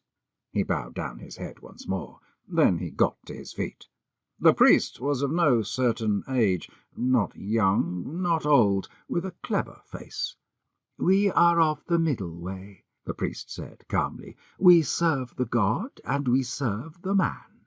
"Lead, Lord, thy servant follows," Corydon said. Down corridors polished smooth by centuries of faithful feet, the priest led him. Through gardens luxuriant with splendid plants and gorgeous trees in flower, across courtyards still and sterile, and paved with blanched stone sprinkled with yellow sand, smoothed in strange patterns, and through antechambers innumerable, Corydon followed the priest. In one room he saw 3 dwarfs painting with hot wax upon slabs of scented cedarwood, and in another he saw an ambidextrous scribe with a pen in either hand inditing lists of offerings upon 2 pages held in place by pins of steel with heads of golden amber. At length the priest brought him to a chapel, against the wall of which there stood a bench cushioned with unshorn sheep-fells dyed in scarlet grain. "Take your ease, seeker," said the priest with a gesture, "and I shall presently return." Scarcely had the purple curtain ceased to rustle behind him when it parted again, and a young person with the shorn head of a postulant entered, with a goblet upon a tray, and, kneeling, offered it to Corydon with downcast eyes, and departed silently. The goblet contained pressed juice of pomegranate pips, sweetened with honey syrup from the reed called sucari. Corydon sipped of it. It had been cooled with snow. He waited. He waited. Slowly a sound commenced, at first as though it were a ringing within his ears alone, but soon swelled louder. Somewhat it sounded like the echo of a gong, but no gong had been sounded. Somewhat it resembled the mum of a glass goblet whose wet rim is stroked with a skilful finger. But what glass goblet could there be to produce a sound so strong? The sound mounted higher and stronger, and it seemed to come from every wall and from every corner of the chapel room. Corydon, on his feet, fixed his gaze upon the disk whereon was engraved the eye. The sound had already begun to ebb away. A figure stood before him, a woman's, surely, hooded, veiled. Hooded though she was, veiled though she was, priestess or oracle, as she surely must be, at least, Corydon took a step toward her. He felt within his body as though every one of those particles which philosophers call atoms was being separately rubbed and tingled. Distinctly he felt every single hair upon his flesh standing upright, yet he felt no fear. He took another step forward. He knew what it was she would say even before, in a voice clear and strong and musical, she said it. "Wilt thou be my groom?" His mouth was already open to answer. His hands had begun to move toward her. Under his feet, unshod since the first corridor, the scarlet rug was like a bed of glowing coals. Yet his feet were unburned, and at that moment the sword leaped in its scabbard like a salmon in the spate. He took a step backward. 'Twas she, now, who took a step forward, and as she was doing so she reached up her hand. She loosened her veils. He did not count them. She bared her face. Her face was concealed by a mask of gilded leather. He turned, and he fled as she lifted the mask. He looked back once over his shoulder.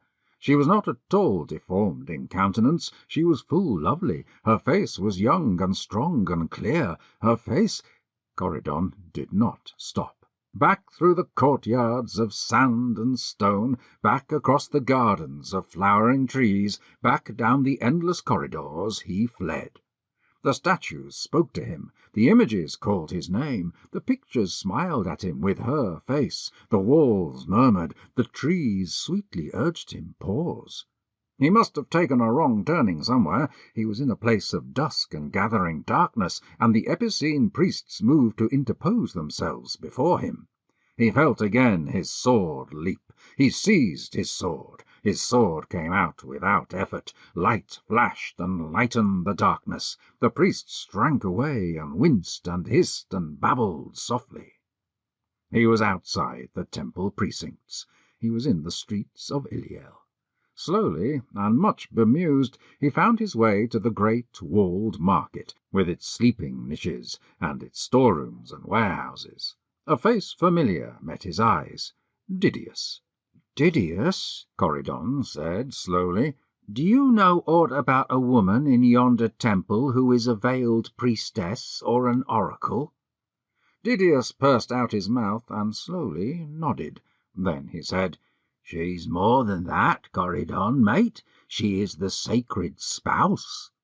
Something flashed within Corydon's mind. Then who is the spouse of the sacred spouse? Who then is her groom?" "Whomsoever she does choose, mate. She chooses, they do tell me, she ever chooses them full young and strong and lusty, and thus she news her own youth, do you see? What though she may take, as it were, a year of life and health from him, and they say that she be in truth old in years of life, he will never miss it. For 1 year he is her consort. He has her to joy in, and he may joy in as many other women as he may wish. He lives like a king for 1 full year, and for no more." "Does he die then?" "Mate, he must die then." Corydon's thoughts, which were many, were broken into abruptly by a clamour from a more recently arrived caravan. Agreement had just been reached on a sale. Corydon, looking, saw a Bellerophon clasping and swinging hands with a great red-bearded person. Didius, following his comrade's eyes, said, "That is the captain-commander of the Caffle just down from the north. Mayhap we should wander over that way and see if there be some odd lots and trifles of broken bales which we can buy on our account for trading adventures, as they be called." There were great packets of ermine and sable furs from the frozen north, and ivory of Morse's teeth from the icy and sullen seas. There were hides of aurochs and pelts of woolly wisents, and cakes of wax, and slabbits wrought from the rocks of the great copper mountain. The Red-beard was saying to a Bellerophon, in his sing-song and guttural tones, though in the language of the emperor, "For it warns of danger, when danger be not merely nigh but approaching, and it flashes light in the darkness, and the thief, may the god rot eat his bones, the thief who's taken it, he ripped off its rich trappings, he sold the hilt cover and the scabbard in 2 places, whereto I traced them and brought them back. But as for my own true sword itself, though far I have seeked it, and much have I offered for its return, no, never have I found it. And the best I can do is this short broadsword of shiny damasek work. And my own true sword, it e'en had upon its blade the words Seek Roric, which be me, sirs, encut in mystic rune signs. Would any son of man and woman, be he nobly or be he basely born, return Roric rune sword to me? Ah! and would I not place my rings of gold upon his fingers, and my torque of gold upon his neck, and bring him back with me, my new-made brother, so to speak, to sit beside me on the finest horse, and make him free of half my right and title to the mountains and the meadows of the great North Land?" His voice died away, and his eyes went wide, and seeing Corydon advance with unbuckled sword in hand, he unbuckled his own. The two men first changed swords, then, with eyes to eyes and hands on the other's shoulders, next they twain embraced. And the watchers-on, who had scarcely understood, and had indeed drawn back at first sight of hands to swords, now raised a great cheer. "Ah, well," said Didius, with a smile and with a shrug, "and 'tis all in the day's work, to be sure, to be sure." Wow, Virgil. What a So fast. Yeah, with that. What a story from hey to ho. Yeah. Yes, it is really good. I really enjoyed it. And I think I struggled, without trying to spoil things, I kind of struggled to say what kind of story it was, because it's not a real fighty story, I guess you could say. There's not a lot of like things getting hacked into pieces and long-winded descriptions, but it has such a wonderful sense of adventure to it. And it also has this really interesting little sort of like sub thing happening with his sword the whole time. Yeah. I love that. I loved how that just pulled everything through, and he's kind of like, what is like, did you tap on my leg? He's like, no, I never touched you. What are you talking about? Yeah, He's yeah. like, why would I tap on your leg? He's like, well, somebody woke me up. I just loved that. I loved it. It was so great because you as the reader are clued in much earlier than the carrot that he is, I thought that was so good. I thought it was so well done. And I loved, yeah. So before I just go start talking, yeah. So that's what I really enjoyed about that. I thought it was just so much fun. Just such a different take. The dramatic irony of the sword. The genre to me is really interesting because it feels more like Hyperion or whatever Hyperion is based off, Chaucer. I've got COVID, so my brain is not working very well. But Smokey and the Bandit, the That's other right. very Chaucerian. That's right. That was the original. Just another version of the sword sorcery character. Exactly. But it reminds me a lot of just roadside attractions and being on a journey, like a road trip. It feels like a road trip story because while it is like Smokey and the Bandit and the goal is we got to bring this caravan to our destination, it feels like the more exciting part is all of the things we see along the way, like the griffins that they see up on the cliffs, and they say, "Oh, don't say the G word, gold," or the griffins are going to come That's out. right. What do they say? Is say the yellow or shiny stuff? Shiny stuff. Yeah. Something I was like, it's like, don't say it, and then you're like, why? And then they relate why that they think that, and you're kind of like, is that true, or are you guys just really paranoid? And I love that you don't. It's like you can't tell because like how many is this like just superstition? Like they don't care. Just leave them alone, and they won't. There's animals or. And they also he's like, are those stones up on the cliff? Are those stones moving? Yes, those stones are moving. What do you mean the stones are moving? Well, they're not stones. They're griffins. Yeah, we don't get that's cool too. I mean, it sounds weird to say it's cool that we don't get a clear look at them, but I think it is cool. I think it is. It gives it a sense of like, is this story in the real world, and this is some other phenomenon that they're experiencing, or not? And that goes back to that that Avram book, Adventures in History, where he talks about all these mythic creatures, and this like how he connects like the phoenix to this weird thing that it does called anting, and what birds do with cigarettes and ants, and how this whole process. It's a real thing, and how he tracked this whole thing down. And it's like, is this really some sort of weird phenomenon, like natural phenomenon that these are just they're misreading? Yeah. And you did some, great. And I think it's really great too, and really interesting. Some of the texts that are referenced in, and don't forget the One Red Rose, are real texts. And then you did some research for this story. A lot of the places are real, right? Well, I think, I don't know. It's really, it's never, you're like, wait a minute, wait, this is not what I told you to say. You said this, you lied. No, so like Ilium is like Troy, right? Ancient Troy. So I kind of was like, thinking about the other, where's the book at? Thinking about the other story that we read and how some of those were real places. I pulled up my copy of Landmark Herodotus and tried to look through the index to look up. I'm like, because I tried to do a Google search and it was taking me in weird places. And I was like, I don't want to, this is not what I'm trying. And you try and do a search and it's like saying something else. And I'm like, okay, that didn't work. Or at least not for me in the little bit of time I spent doing it. So I looked up in here and Illiel, how does it say? How do we pronounce it? Anyway, so anyway, but it was close to Ilium or Illia, and here, but the spelling is different, so I don't know, and that's ancient Troy. And I'm like, oh, that's interesting, but I'm not certain that that's right. And then Styr, Styr.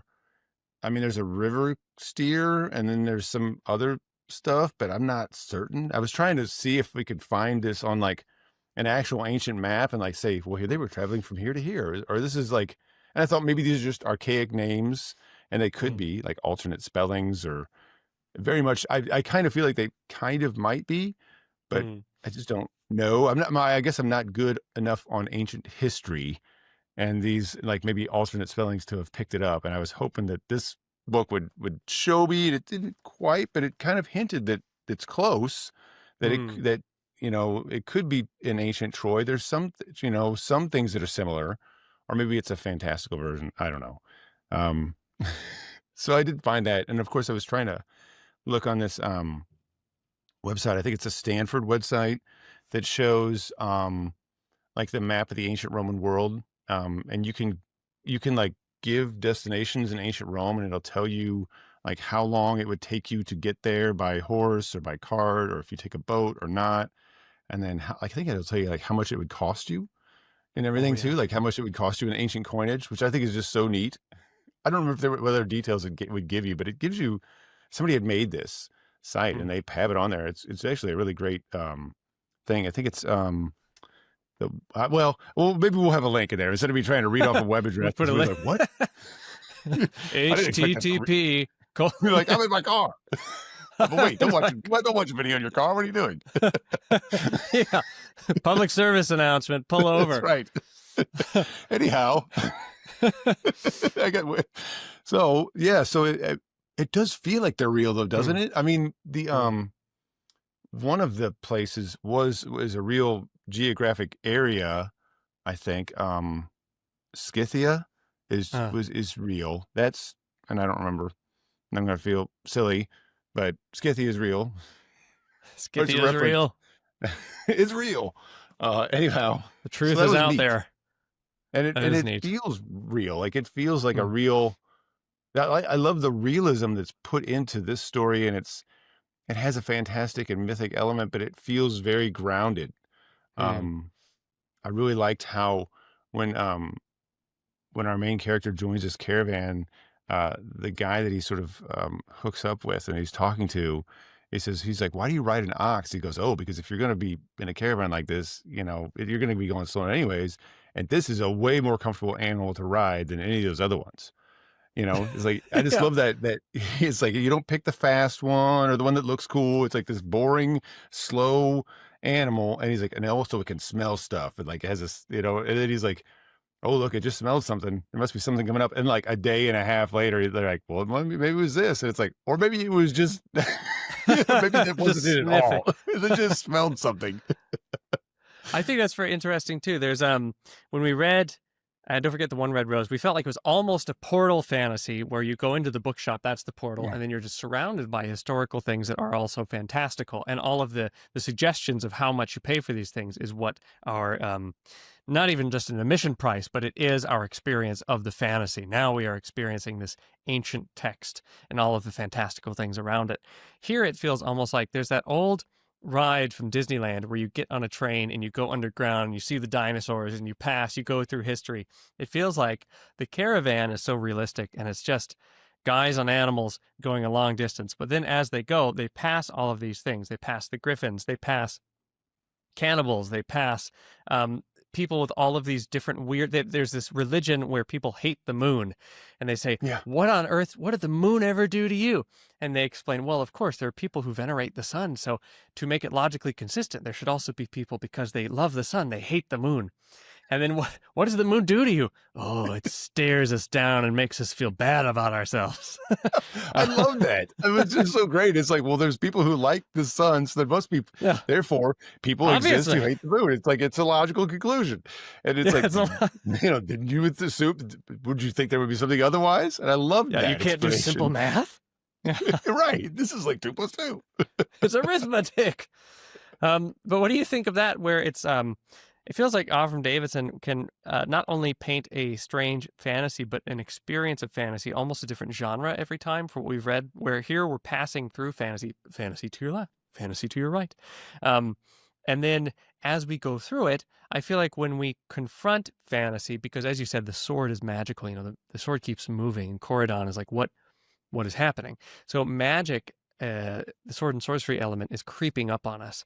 And then eventually he confronts it. And when he confronts it, when he gets into that weird kind of accidental marriage pact, it's it's so terrifying that the fantasy, he runs from it, and all the fantasy tries and grabs him as he runs away. So we've gone slowly into it, and now we've hit it. Now it's trying to grab him like creepers and, haunted plants trying to bring him back. Yeah, it's a really good point. It's like this whole journey is like him getting sucked into this fantastic thing with the griffins, and it's always saying, "Hey, stay away from that. You want to live the normal life, right? You don't want to be. Do you want to be involved with this stuff? Do you want? Because it's like there's no coming back, and it's like telling him, no, come back out. He's like, it's like telling him when he's about to cross the barrier almost between something normal and magic. I love that idea. That's a really interesting way to look at it. Well, that's how it feels. It is. It's interesting the way, because it is, like you said, we're never really, you can't touch it. Don't touch that. You're going to get stuck here, or something's, you're going to be drawn in. Don't step off of the ride. And then eventually he can't not step off the ride. And what do they go to that weird, it's where it's the destination. It's Illiel. It's where their caravan has been headed. But they find out it's this place that used to be, I think it's emeralds and jade, or all of these precious stones. It used to be absolutely gorgeous. There's peacocks painted there. It's supposed to be extreme opulence. But over time, it has lost all of its riches. It's become sandy, dusty. It's kind of a dead town, whereas it used to be like the Hanging Gardens. But there are all these weird priests, and he meets this priest, like the daughter of a priest, and then finds out she's got this covering, and she takes off the covering. He says, "Oh my God, she's so beautiful." But it terrifies him, and he just sprints away. And then, what is it? The trees reach for him. The wind reaches for him. All of this stuff. What do you think? Have you ever come across that where, in a story, I mean, fantasy has been built up so much, and then now we confront it and we have to run away from it? Oh, that's interesting. I don't know. In another fantasy story, I'm not certain offhand. So I'll say instead, since I don't know if I can answer the question until maybe I spin on it a little bit. Sure. I really, right. That I really enjoyed how, there's a little bit of lead up to that encounter, because they come into town and he sees this beautiful woman who has a mask on in I think a red dress or maybe or some sort of a dress. And he's like, oh, and then he's like, oh, why do you think she has a mask on? Somebody's like, oh, she must be horribly scarred. And he's like, oh, yeah, okay, I guess that's probably true. He's like, yeah. And then, of course, later on, there's that second meeting. And I think and he's got that sword that's first when this young priestess or priest comes up to him at first and says, oh, let me take you, he's praying. He's like, well, let me take you somewhere else to pray. And he's like, okay. And it takes him to this extremely extravagant and luxurious place. And the sword's like, oh no. It gives him, thumps his legs a couple times. And then when this sorceress, I guess, or something, reveals herself to him, and this last event, the sword, like it's described like the sword almost leaps out of its scabbard. It's like, get out of here right now. He's like, no, it's like, I'm not screwing around. I'm going to shut this ride down right now. We're all going to go home. There'll be no more fun. I'm turning the car around. That's right. That's what it is. It is kind of like, it's a weird, like, so it saves him. I guess I was going to say it's a weird, like, refusal to adventure, but that's not true. But it is so great. And then, of course, he finds out outside, his former companion says, oh, yeah, well, you would be her suitor for a year, but then that would be the end of your life. You get a year with her, that'll be like paradise, and then you're done, right? That's it. And she is supposedly very ancient and draws your life from you or something. That's how she becomes older. Every year she chooses another suitor, which reminded me of something else I've read. Actually, the story reminded me of two other things. One is something I reviewed not too long ago, which is a Michael Shea story, Niftaleen, and which is a series of like basically 4 shorter stories. And in there's a story called The Vampire Queen, Pearls of the Vampire Queen, which is a phenomenal story. But that story has the same idea where there's this vampire queen, and every year she chooses a prince. And that prince gets a year with her, and he lives in luxury. And then at the end of that year, she has to, not spoiling anything by saying this part, has to drink all of his blood in completeness, like can't miss one drop, has to drink. And then if she does that, then she's fine. But if not, then she ages a year for every day that she doesn't drink that drop of blood. Whoa. Or whatever. So that's not even the story. The story is way better even than that idea, by the way. So that's totally worse. It's phenomenal sword and sorcery. Very expensive book, unfortunately. But there's sources out there. But yeah, it's very expensive. So it reminded me of that part, especially the end there. And the other thing this whole story reminded me of is a much more recent book by Michael Chabon called Gentlemen of the Road.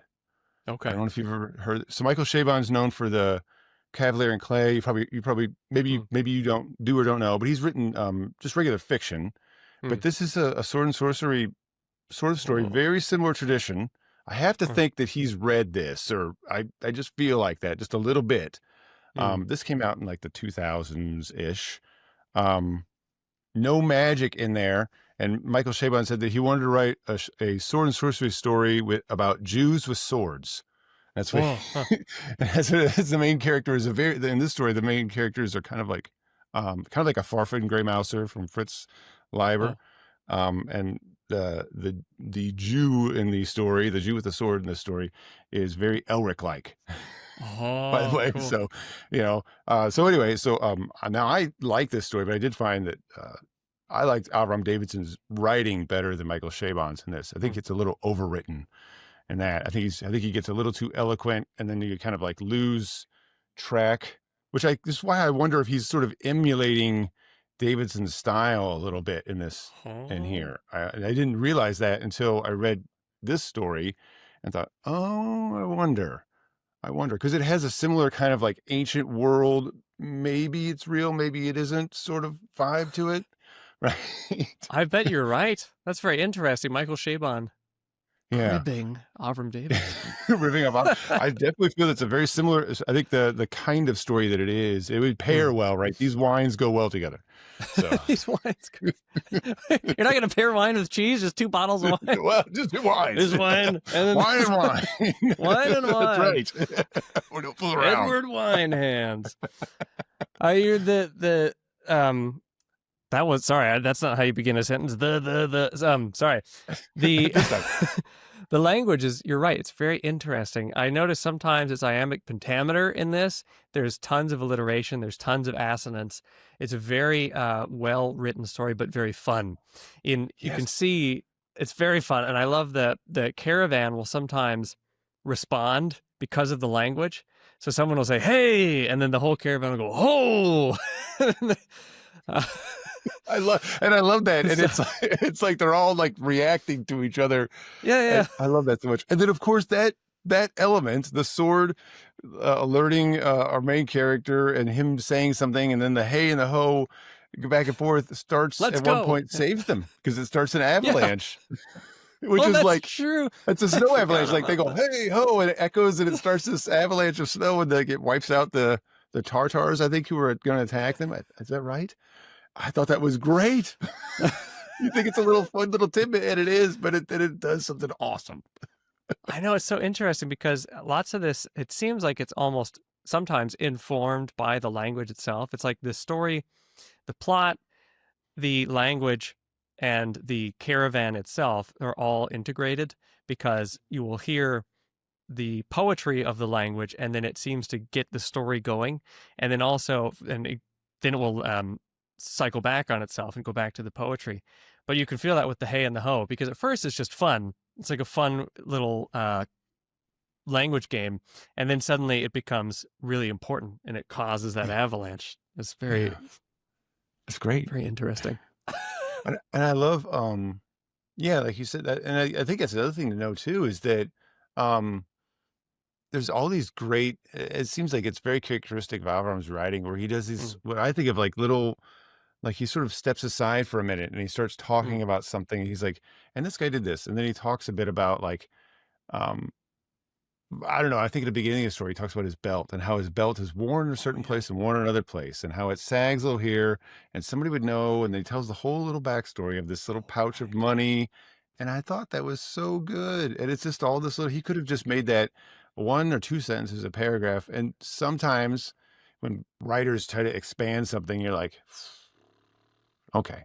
Oh yeah. It was like, you know what I mean? It's like, Okay. this is be done.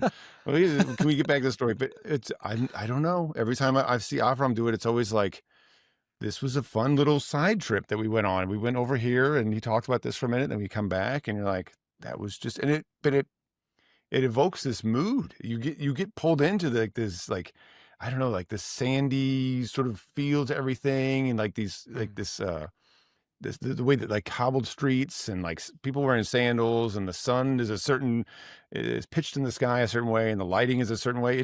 He doesn't ever describe any of that stuff, I don't think, or very little, but it just pulls it right out of you. I don't know. It pulled it right out of me. It was awesome. I know, it's very vivid with just a few sentences. Every place that they go to is very vivid. Do you feel like, compared to like Clark Ashton Smith or Michael Moorcock, those worlds seem very big and the stakes seem very high. Do you feel like this is kind of a more everyman or kind of smaller journey in a way? Yeah, very, very grounded. Grounded, yeah. And I like that. I like that a lot. I like that it isn't trying to be this epic story. And, we're rehashing what happens in the story, but essentially, he's kicked out of Steer. He's kicked out of Steer because he doesn't have any money and he has a sword. And so you can't own a sword in the city and not have money because they found that's a problem. So there's a rule that says if you have a sword and you don't have any money, you have to leave. You have so much time to get money. And if you can't get money in that time, no. So then they like arrange for him to be put in this caravan, but they take his sword from him. And then they give him a sword later. He's like, this isn't my sword. And then this is the sword that, of course, that's like warning him of danger. Like it's a magic sword. Like you were like, this is a magic sword. Like real quick, you figured it out. And he's just like, what's wrong with this thing? He's like, my sword is broken. He even like brings up at somebody's funeral. He's like, you got anything to say? He goes, yeah, this is my sword. I think he said that. I forgot. He's like, this isn't my sword. He's like, what? He's like, this is all you have to say? He's like, well, but I'm just trying to get my right sword back. I love that. It's really bothering me. Avram does such a good job of like just putting that little touch of comedy right in there where you're like, it's just perfect. It's all been like developed earlier and he says it and you're like, it totally makes sense that he says it and it's funny and then it just goes. It's not like the whole story is a parody or a whole story is like this like series of laughs. It still does what it still is a good story. It has these great comedic moments that are just real fast and just perfect. I love it. That's true. Yeah, he's always got comedy in his stories, and then sometimes they do feel like a parody, but it's never a one-to-one parody. It's like starting off with a funny idea, and then you just keep going while still remaining very faithful to the original genre, because this feels very much like Sword and Sorcery in some ways. But it does also, I mean, Corridon is not your average hero. He's not very exciting. You know, a lot of the talk is about accounting, and a lot of the advice he gets is like, oh, this is how you should invest your money. This is a waste of money. But it's it does feel very like it's honoring or fully participating in Sword and Sorcery. Yeah, and I liked too that it felt like the challenges were real. It felt as though it felt like a realistic take on these adventurous things that are happening. It didn't feel as though like the sword didn't do a lot of insane things that were, to make like Cordon doesn't like charge and make, get in some huge fight or something. I think he kills like one, I think there's like one little tiny, really super quick fight. And he's like, oh man, I feel bad. He's like, I hope this isn't a kid that I'm killing is what he says. And he doesn't, he's like, oh no. God. And that was, right. Cause it was a pygmy or something like that. Oh, right. And right. he finds out later and he's like, I hope this wasn't, that's like the only time he uses the sword, I think. But, like in fighting, but, I thought it was good. I loved how it didn't try to become something epic. It's like the character, it's a realistic take on that. It felt like somebody who really, the whole story felt like somebody who really considered what it would be like to live in this world. It felt genuine. It felt like somebody who's done it and come back and said, yeah, no, we don't actually put our money on our belts like that. It's actually, you would do this because it makes sense. And that's what the whole, like you ride an ox, you don't ride a horse. It just felt like that, like that veteran traveler telling you a story. It felt real to that. It felt authentic. I don't know. I love that part. That is interesting. Like last time you brought up that a lot of people would call Avram because he would be the Google before Google. And we can kind of see that here, the authenticity or the realism that's put in here because there's so many things that he knows. Maybe experience. Maybe he's ridden an ox. I don't know, but he's at least studied. It could be. Could be. He talked about it way too confidently for me to just think that he was just like, I'm just going to make ox be it. It's like somebody told him that or he knows that or something. I don't know. Like maybe he rode an ox. That'd be it. And it smelled things ever a gets mile and a half published, it has to have Avram, the picture of Avram on an ox or something, right? If we it'd be the cover of the book. Yeah. Ox rider extraordinaire. Ox rider extraordinaire. Virgil, last time we did our episode, I forgot to ask you and don't forget the one red rose. It's fun to think about if this were made into a movie, who would star in it, and we could talk about both. But we should talk about who do you think would be a good Corridon for this story? A good Corridon. Corridon seems kind of like he seems like a little bit experienced, but still kind of slightly naive too. Like he's younger. He's seen some adventures, but he's still isn't completely world wise. So who would be a good? I don't know. This is a weird choice, but it's what came to mind, so I'm just going to pick it. The actor who played, is it Perseus in Clash of the Titans? The guy who has the curly hair. And just he would fit. Like I don't know his name, but like obviously he's already in sandals and a tunic and everything, right? But it just that just seems like he could make a good Corridon. He could be good, or an actor like that. Sam Worthington. Okay. Cool. I don't know what he looks like now, or if he's. I imagine he's still around. Maybe it's been a minute. He looks pretty darn cool. I was thinking he looks very rugged and very cool. I was thinking really? Tom Holland, but Perseus. Tom Holland wouldn't be too bad. Tom Holland could work. Complaining about the sword. Yeah. Running away. Nobody huge and super. No super huge, muscular. Like The Rock would not be a good choice here. The Rock. Right. That would not be a good choice. Yeah, I don't know why too. If I'm going to say his companion, what was his companion's name? Who was the other traveler? Who the other guy in the rear guard? Euphrastes. D. What was it? Euphrastes is the guy who's always. Oh, Didius. Didius is the other guy, and Euphrastes is the guy who's leading. Didius. I don't know why I'm thinking of like a Mickey Rourke or something. I don't know why. Oh yes. I don't know why. Sick. Oh man. And Jack Black is Euphrastes. Yeah. Kind of a little gritty, but kind of a little bit, has that kind of gritty charm to him, that kind of grizzled charm. I don't know, that could work. Did you have a pick? I love it. I think your picks are great. Okay. Let's see. Didius. Yeah, if we put Tom Holland, Didius, or Worthington, as you chose too, that'd be a fine movie. Put an Okay, Oz I in like there. it. It could be a movie. It could totally be a movie. Be a great movie. Yeah. And I guess one more thing is the ending. I love how it's like the ending of the story is, of course, he's escaped this woman who was going to capture him, and he would have a year of paradise and then death. And of course, we get the impression he's really young. And then he overhears this guy complaining about his sword. And he's like, "Where is my sword?" And he lists all the things, and he's like, "It's even got my name on it. It even says like, if found, return to this guy," or something like that. Basically, he's like, ugh, and everything. He's like, if I ever meet that guy, I would like lavish all these riches on him, like horses and everything else. And I love that it's like this, like really, like I don't know. I get like this, like 80s sort of like sword and sorcery, like movie vibe from that ending where they grab each other and like, yeah, like they trade swords, and they're just like, he's like taking off his sword. The other guy already knows that it's his sword. He's like, oh, and they trade and they have each other's swords, and then they like give each other a hug or something. It's like, I don't know why. I just love it. It's just like this really like, wow, comrades or something, they're like, yeah. And then they were friends forever after that or something. It's great. Reminded me of the introduction to Street Fighter 2 with Ryu and the other guy, and they go and they meet each other in the street. And Yes. Just like that. It's just like that. It's just like that energy. It's perfect. That energy. Like there could totally be a sequel with those two guys on some other adventure or something. It totally could happen. That's true. It's just the first episode. It's right. That's like the pilot. This is just the pilot for this series. Yeah, like the Gilgamesh and Enkidu. That's great. All right, Virgil. I think we can wrap it here. It's been great. Thanks again for coming on the Avram Davidson universe. Thanks so much for having me. I love talking about Avram's writing. It's so much fun.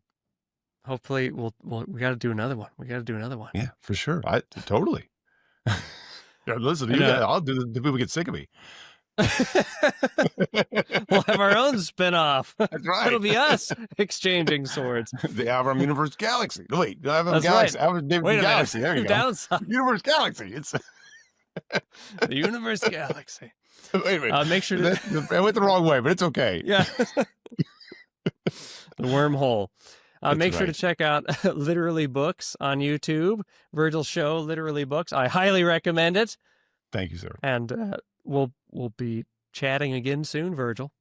I hope so. All right. Until next time. Until next time. Bye-bye. Keep your sword sharp and your sandals sanded.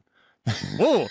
That's right. Those are some slick sandals. Oh. No, what slick sandals are bad. That's how you do not want slick sandals. Sounds like a story to me. Some crazy fable that you would not believe.